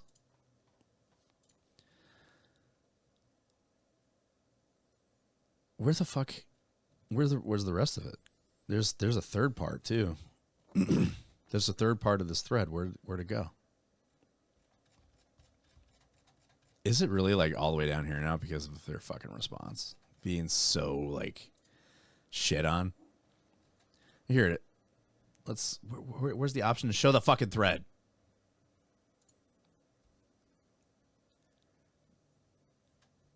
And here's my comment. Imagine your brand. Blah blah blah. Doesn't matter. So their response to that whole thing was so fucking out of touch, and he was so disingenuous about his apology that it was just like, and now even more so that the state of California has decided to look into them. So let's go over here. We're gonna keep discussing this whole topic right here. I saw that it was funny because you said that they were avoiding taxes. Yeah, something about that. So the reason Katz outlined the streamer was following all followers combined still under 5K, even across multiple socials. And presenter notes he combs through Kiapia's social media profiles. I was trying to be generous. So then he says, and then he goes and explains this person has 3 months of ambassadorship and not a single click, which is reportedly why they were getting purged, quote unquote. So it's the tone of not a single click, not even once, that gets me, as many of the comments stress Kat's tone of voice is super dismissive, and all this over something the streamer really had no control over, which is true. You have no control over your engagement. I mean, who knows? Like maybe Kia's, and maybe the content and stuff could be better with a PC. You know, I mean, I was very limited because I didn't have a PC for the longest time, and I made it work. But I mean, not everybody has that capability. So the decision to withhold the prize then was made, and the basis of the affiliate streamer's following was not big enough to have landed any clicks on the affiliate link she had on her Twitch for around 3 months. Oddly, this is a requirement that doesn't appear to have been previously laid out in the terms of the giveaway, which it wasn't. Kiapia isn't the only one turned down as a contest winner, as these terms, as clear from this clip of Katz trying to find a person who is validated by our metrics. Since all this kicked off, Intel stepped in with an official statement in disagreement, saying we strive towards welcoming streamers of all sizes to our programs and do not agree with the recent negative comments directed towards small streamers. We are reaching out to relevant parties to address the situation. And then this is his half-assed response. Well, could you imagine being Intel like, oh, hey, cool, you guys are doing a giveaway? Awesome. Yeah, cool. Awesome. No problem. And then have like the 2 dudes who are up there doing that, like be complete assholes. You're like, fuck, man. No. Yes. So, he now accepts Kia as the rightful winner, even though she said, fuck you. Kiapia has since been offered the prize, but they turned it down, stating, I am not supporting a company that doesn't support small streamers, a.k.a. the backbone of their company. My email back to them was simple, 2-sentence, no, thank you. Take me off your ambassadors list. And with that, we're going to talk about how they're in deep fucking shit over taxes. Y'all know what I'm saying? Y'all know what I'm saying? Artesian Builds taxes. Where's that tax article? Tax evasion. So here's a prime example of when you want to be an asshole and fuck up your brand, and then fuck it up even more for being. Wasn't that how your Twitter comment was going too? It was. I mean, one of them I did say. That's weird. Like the fucking tax evasion one completely got buried. That's kind of odd. I thought that would be a little further up. It was. I actually saw it on the first page when I searched for this. And now it's completely fucking gone. Here we go. Artesian Builds drama continues as CEO Nova Katz is accused of tax evasion after giveaway controversy. No, He looks like a fucking great value Ashton Kutcher. What? So is it just him or is it the company? We'll see. So this talks about the giveaway. And then let's see. Well-known influencers and streamers such as Asmongold, Nick Merckx, and Midskiff came out after the drama and controversy took off. The streamer organization One True King, which was co-owned by Asmongold, Midskiff, and Esfin TV and Rich Campbell, has dropped Artesian Builds as one of its title sponsors. So, according to YouTuber Twitch streamer OnePeg, the parent company that handles the brand Artesian Builds is registered as Artesian Future Technologies, moved from the state of North Carolina to California. Open Corporates is a website that handles publicly available database and provides tax records for various businesses. A recent update on the website revealed that there had been to change the opening status of the company, saying that it appears our boy Noah hasn't been paying his taxes, I guess. This webpage, Open Corporates, basically looks at corporation companies that have been incorporated. In the case of Artesian Builds, Artesian Future Technology, which is the name of his company, that has a branch on another company in North Carolina located in California, where Noah is, I guess. So it says, and I guess he wasn't paying his taxes because as of literally today, which is March 2nd, 2022, the Franchise Tax Board, which was like the IRS of California, the tax collecting agency of California, suspended their business. When you get suspension or forfeiture, when your business has been forfeited in the state of California, you have to pay whatever it is that you owe to California to get out of forfeiture. Plus, I would assume a fee of what appears to be $800 on top of whatever he owes just to be able to do business. So he said the content creator went on to show the heavy impact of a business being suspended by saying, so if it's suspended, if your business is suspended, you cannot legally do business, sell, transfer, or exchange real property. Property also includes money. File with an automatic extension, file a claim to refund, start or continue a protest, legally close or dissolve your business. Those are your options. So his business must remain open, but he's unable to conduct business, which means every day that it exists, he still has to pay for whatever the business incurs for at least state-level expenses. These fucking dogs, man. Like, they've been going apeshit this whole fucking time. That's what happens when you avoid paying your taxes, bitch. You have a lot of dogs? I have 2 dogs, and the deaf one goes nuts because he doesn't understand what's going on. When Todd goes nuts, the deaf one goes nuts because he's like, I don't know what we're yelling about. That's what he does. Yeah, so I even retweeted that whole tax evasion thing. I'm like, when karma decides to absolutely cuck you, and it did. Like, it's like you're an asshole, and karma's like, cool, bro. You didn't do your taxes. You didn't pay your taxes. And it's funny because it seems like that never would have been discovered had it not been for that whole situation. Well, I mean, it would have happened eventually. It probably would have, but the shitty thing that he did prompted California to be like, let's look at your taxes. And then say, oh, you haven't been paying them. You fucking turd. Good Lord. How do you, whatever. So let's talk about Call of Duty real quick. And by real quick, we're going to talk about the fact that it's no longer on its yearly cycle, and the Call of Duty of 2023 is being delayed. So Call of Duty 2023 is reportedly delayed, marking the first year without a mainline COD title since 2004. Bro. Really? 2004? Oh, shit. Stop. Stop seeing this ad. Not interested in this ad. We'll try not to show it again. So go away. Go away. Is there an X right here that I don't see? Because they like to hide them. Oh, here it is. Is that it? No, that's not it. Fuck you. Oh, there it is. Fucking bitch. So Call of Duty title originally set to release in 2023 has been delayed according to Bloomberg. Next year will mark the first year since 2004 without a mainline Call. This is an ad too? Yeah. Call of Duty release. This year's title, developed by Infinity Ward as a sequel to 2019's Modern Warfare, is still set to release this fall, meaning it will become the de facto COD title for a while. So, the first time in 2 decades, Call of Duty will skip a year. Activision has delayed 2023's game made by Treyarch to 24. Sources tell Bloomberg. It's a shocking move that will have a massive impact on the franchise and the industry. You don't say, Jason. The development of the 2023 title is likely being spearheaded by Treyarch, Activision's third and final COD studio after Infinity Ward and Sledgehammer Games, the developers of 2021's Vanguard. Activision reported COD sales were down in 21 from 2020, which Bloomberg says was helped lead the reported decision to delay the 2023 title. So you mean to tell me, and I like how I don't know what they're blaming it on, but 100% it's because your game sucked. Just saying. There's also a fair amount of turnover within the company as Microsoft looks to finish its $68.7 billion acquisition. In theory, this move will put more of the focus on 2022's COD title, but will also bring some relief to Activision's COD developers, who work on development basically year-round since they support the current titles like Warzone and develop new ones. An official announcement about this move could be a long way off considering Activision normally announces the next entry of the franchise just months prior to release.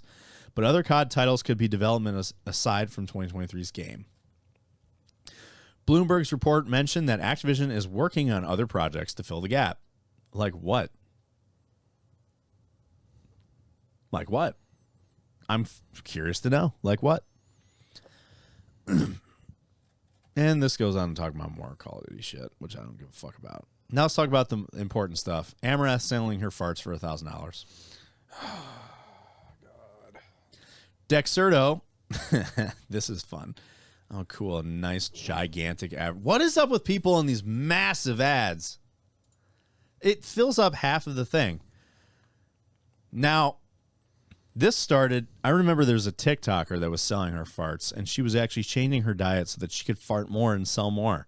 And she ended up being hospitalized with a heart condition because she was literally giving herself heart attack from her fucking high-protein diet and trying to make herself fart in a jar and sell it.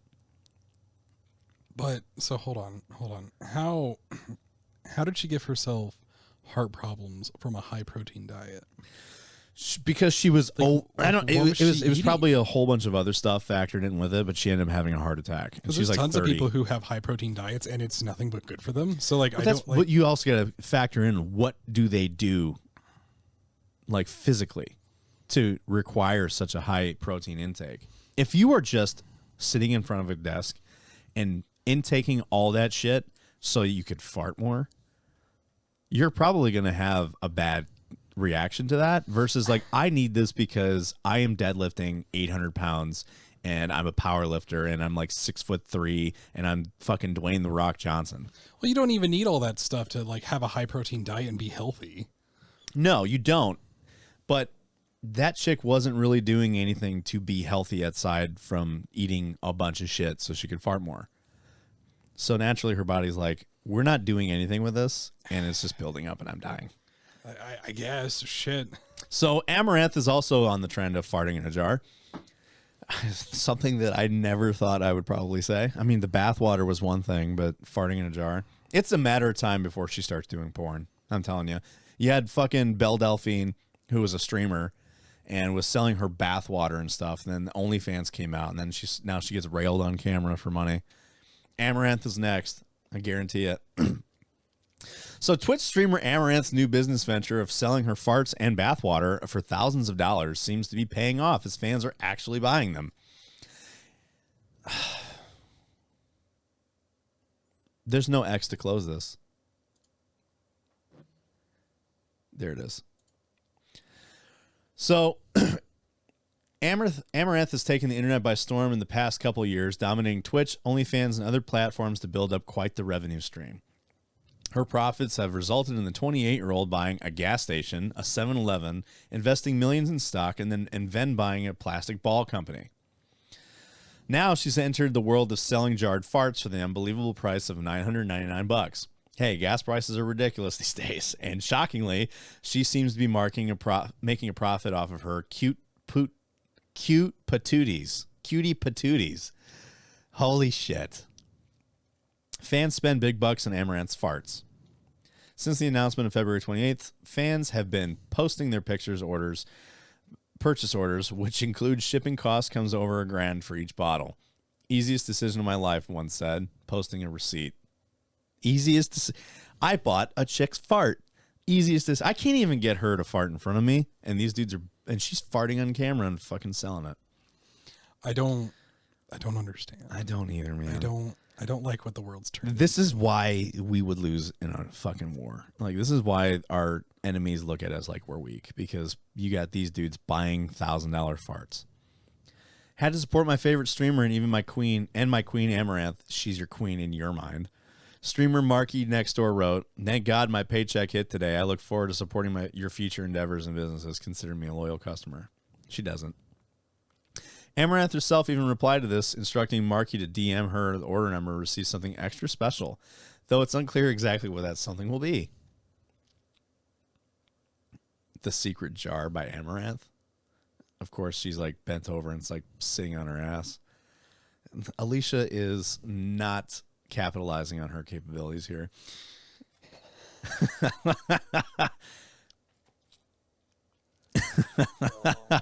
Honey, sell your farts, babe. Shit in a jar. So it should be noted that while it's possible that all these receipts are real, they could easily be screen grabs of legitimate order. In any case, it's impossible to tell, but it's not. That's not where this bizarre story ends. Of course it's not. It needs to end. It's not where it ends. In a special announcement, Amaranth revealed that any influencer who wants to make a review video of her fart jars will receive a big PR package and expedited shipping. However, they'd still need to actually pay for the product. So if you're an influencer person who wants to make a review video or react video stream, you'll buy any product, DM me, and I'll expedite shipping and send you a PR package. Also, we are in full production mode.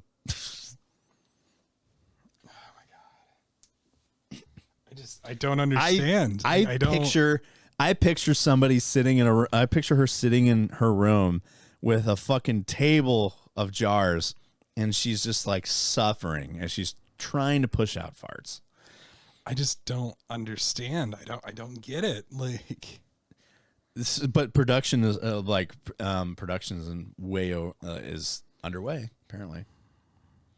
I am in full production mode. Active orders now, not just pre-orders. Tell your friends to share this. You stupid bitch. Of course, how people want to spend their own money is they're completely up to them. Some people buy NFTs and others spend money on mobile games with microtransactions. So if someone wants to buy a fart jar from one of the world's top content creators, all power to them. It'll be very interesting to see what critics think of the product once they receive it, and if the $1,000 price tag was really warranted. I can tell you right now, it's not. It's fucking not. It is 100% not warranted. She could easily send a jar with nothing in it, and you just bought a $1,000 jar. Or you might be a lucky person and she bought a fart, in which case, if you really want to verify it, go for it. But that doesn't mean, like, cool, you just spent $1,000 on a jar, because when you open it and you smell it, it's gone once you break that seal, you know? The farts don't stay. They don't. I just don't. I don't get it. I don't understand. Why do people do this? Like, why do people do anything they do? You know? We fart in jars and we sell it for exorbitant amounts of money because we can. I don't understand. I gotta give props to the entrepreneurship there. I can't, because it's so stupid. Bless you. Like, maybe I should sell that. Like, fuck, you know? I no, because you're a guy and no one cares. I know, but like, it's just so weird. It's like, of all the things you could be doing that are useful in some way, you know what I mean? No. I'm gonna fart in a jar and I'm gonna sell it. She's been banned several times on Twitch, and they always bring her back. And it's like, Amaranth gets banned a lot, and I never really know why. Let's look at why she gets banned a lot.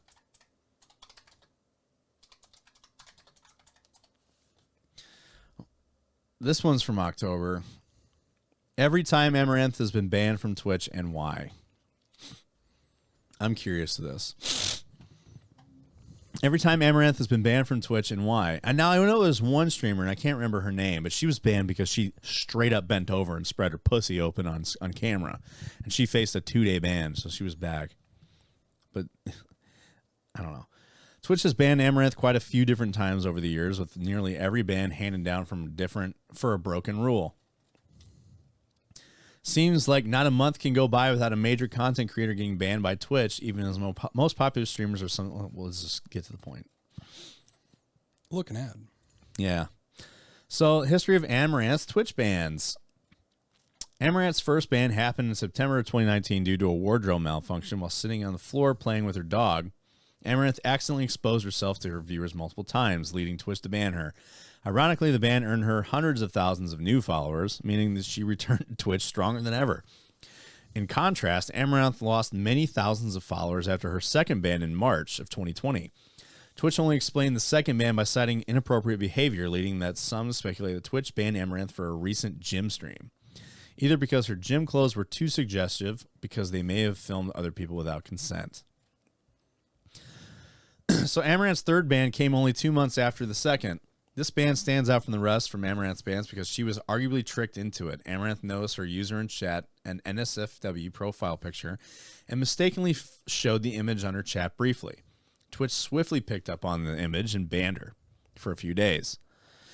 Then they banned her for a fourth time, only a month later, in June 2021. This ban stemmed from a very new type of ASMR stream where Amaranth would lick her microphone suggestively.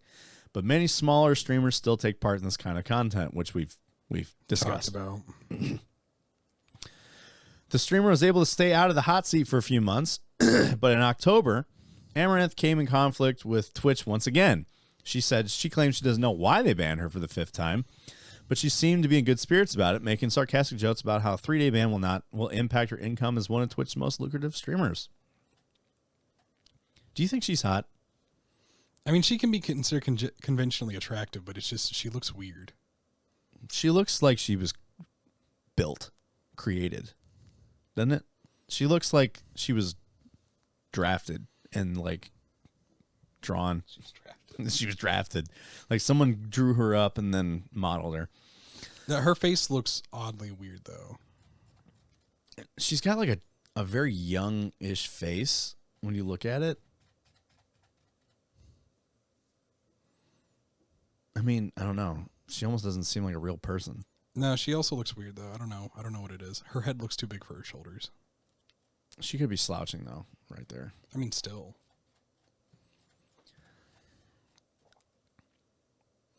I don't know. I don't know. She reminds me of like the girl in high school that wore way too much makeup. Facts. She found a trend, hopped on the trend, and then succeeded. So, I mean, I can't knock her for that, but at the same time, it's like, guys, come on, man. No, I do understand. Like, fart jar. am I really going to blame her for making money any way that she can? No. And in a legal way, she's not like hurting anyone. Yeah, I can't like really be mad at her for that, but it's also just like super weird. Like, what? Like, I guess at the end of the day, I still ask, what drives you to do this? Like, the one thing I think that drives me nuts is how Twitch determines on banning people. well, Because they'll ban her for a few days for showing her asshole. But if I did that, I would never be allowed back on Twitch. Of course. Well, it turns into one of those things where Twitch either kind of needs to accept what's going on their platforms or not. You know what I mean? Like, if Twitch is going to allow that stuff, they need to just allow it.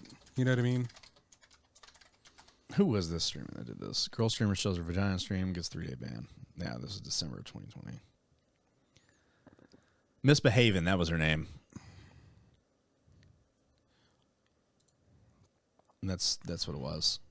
You said she received a 3-day ban? She received a 3-day ban for this. Now, let me show you. I'm going to show you exactly, because I can't show it on here. But, you know, things on the internet don't stay gone.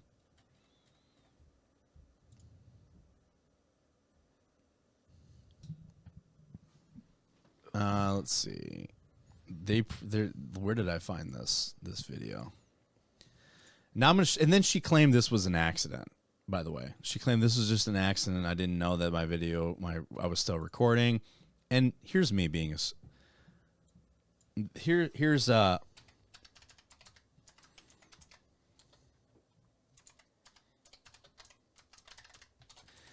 as a streamer, you know that you're live, dude. I know you've said shit like that before where like it's really hard to not, you know what I'm saying? Yeah. It's really hard to, like, you know, you can't really, here, I'm going to fucking mute this so you don't hear it. So this is definitely a porn site, just so you know. But this was the stream. Hi, I want to show you my that she big did. ass live on xnxx.com. And then she claims this was an accident. Now tell me this is a fucking accident. Does that look like an accident?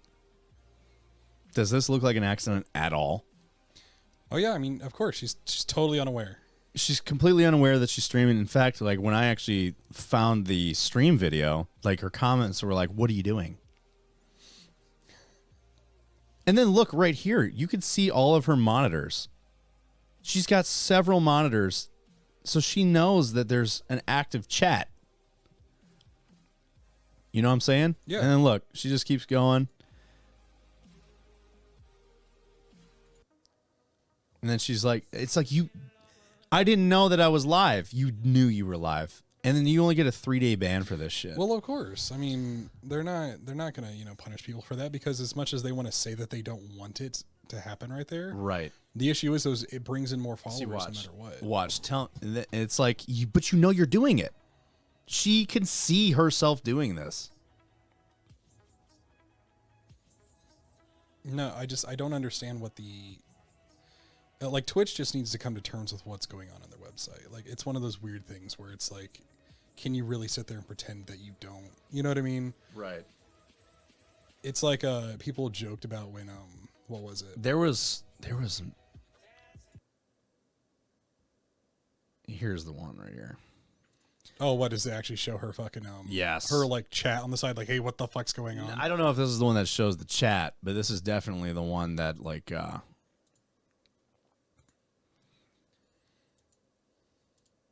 I'm trying to fucking fast forward so you can, because there was like at no point, like I think this is the spot. This is the one right here.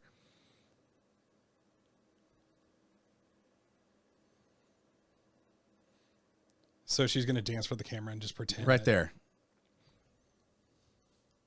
She said she didn't know she did that. It's like, you didn't know you did that?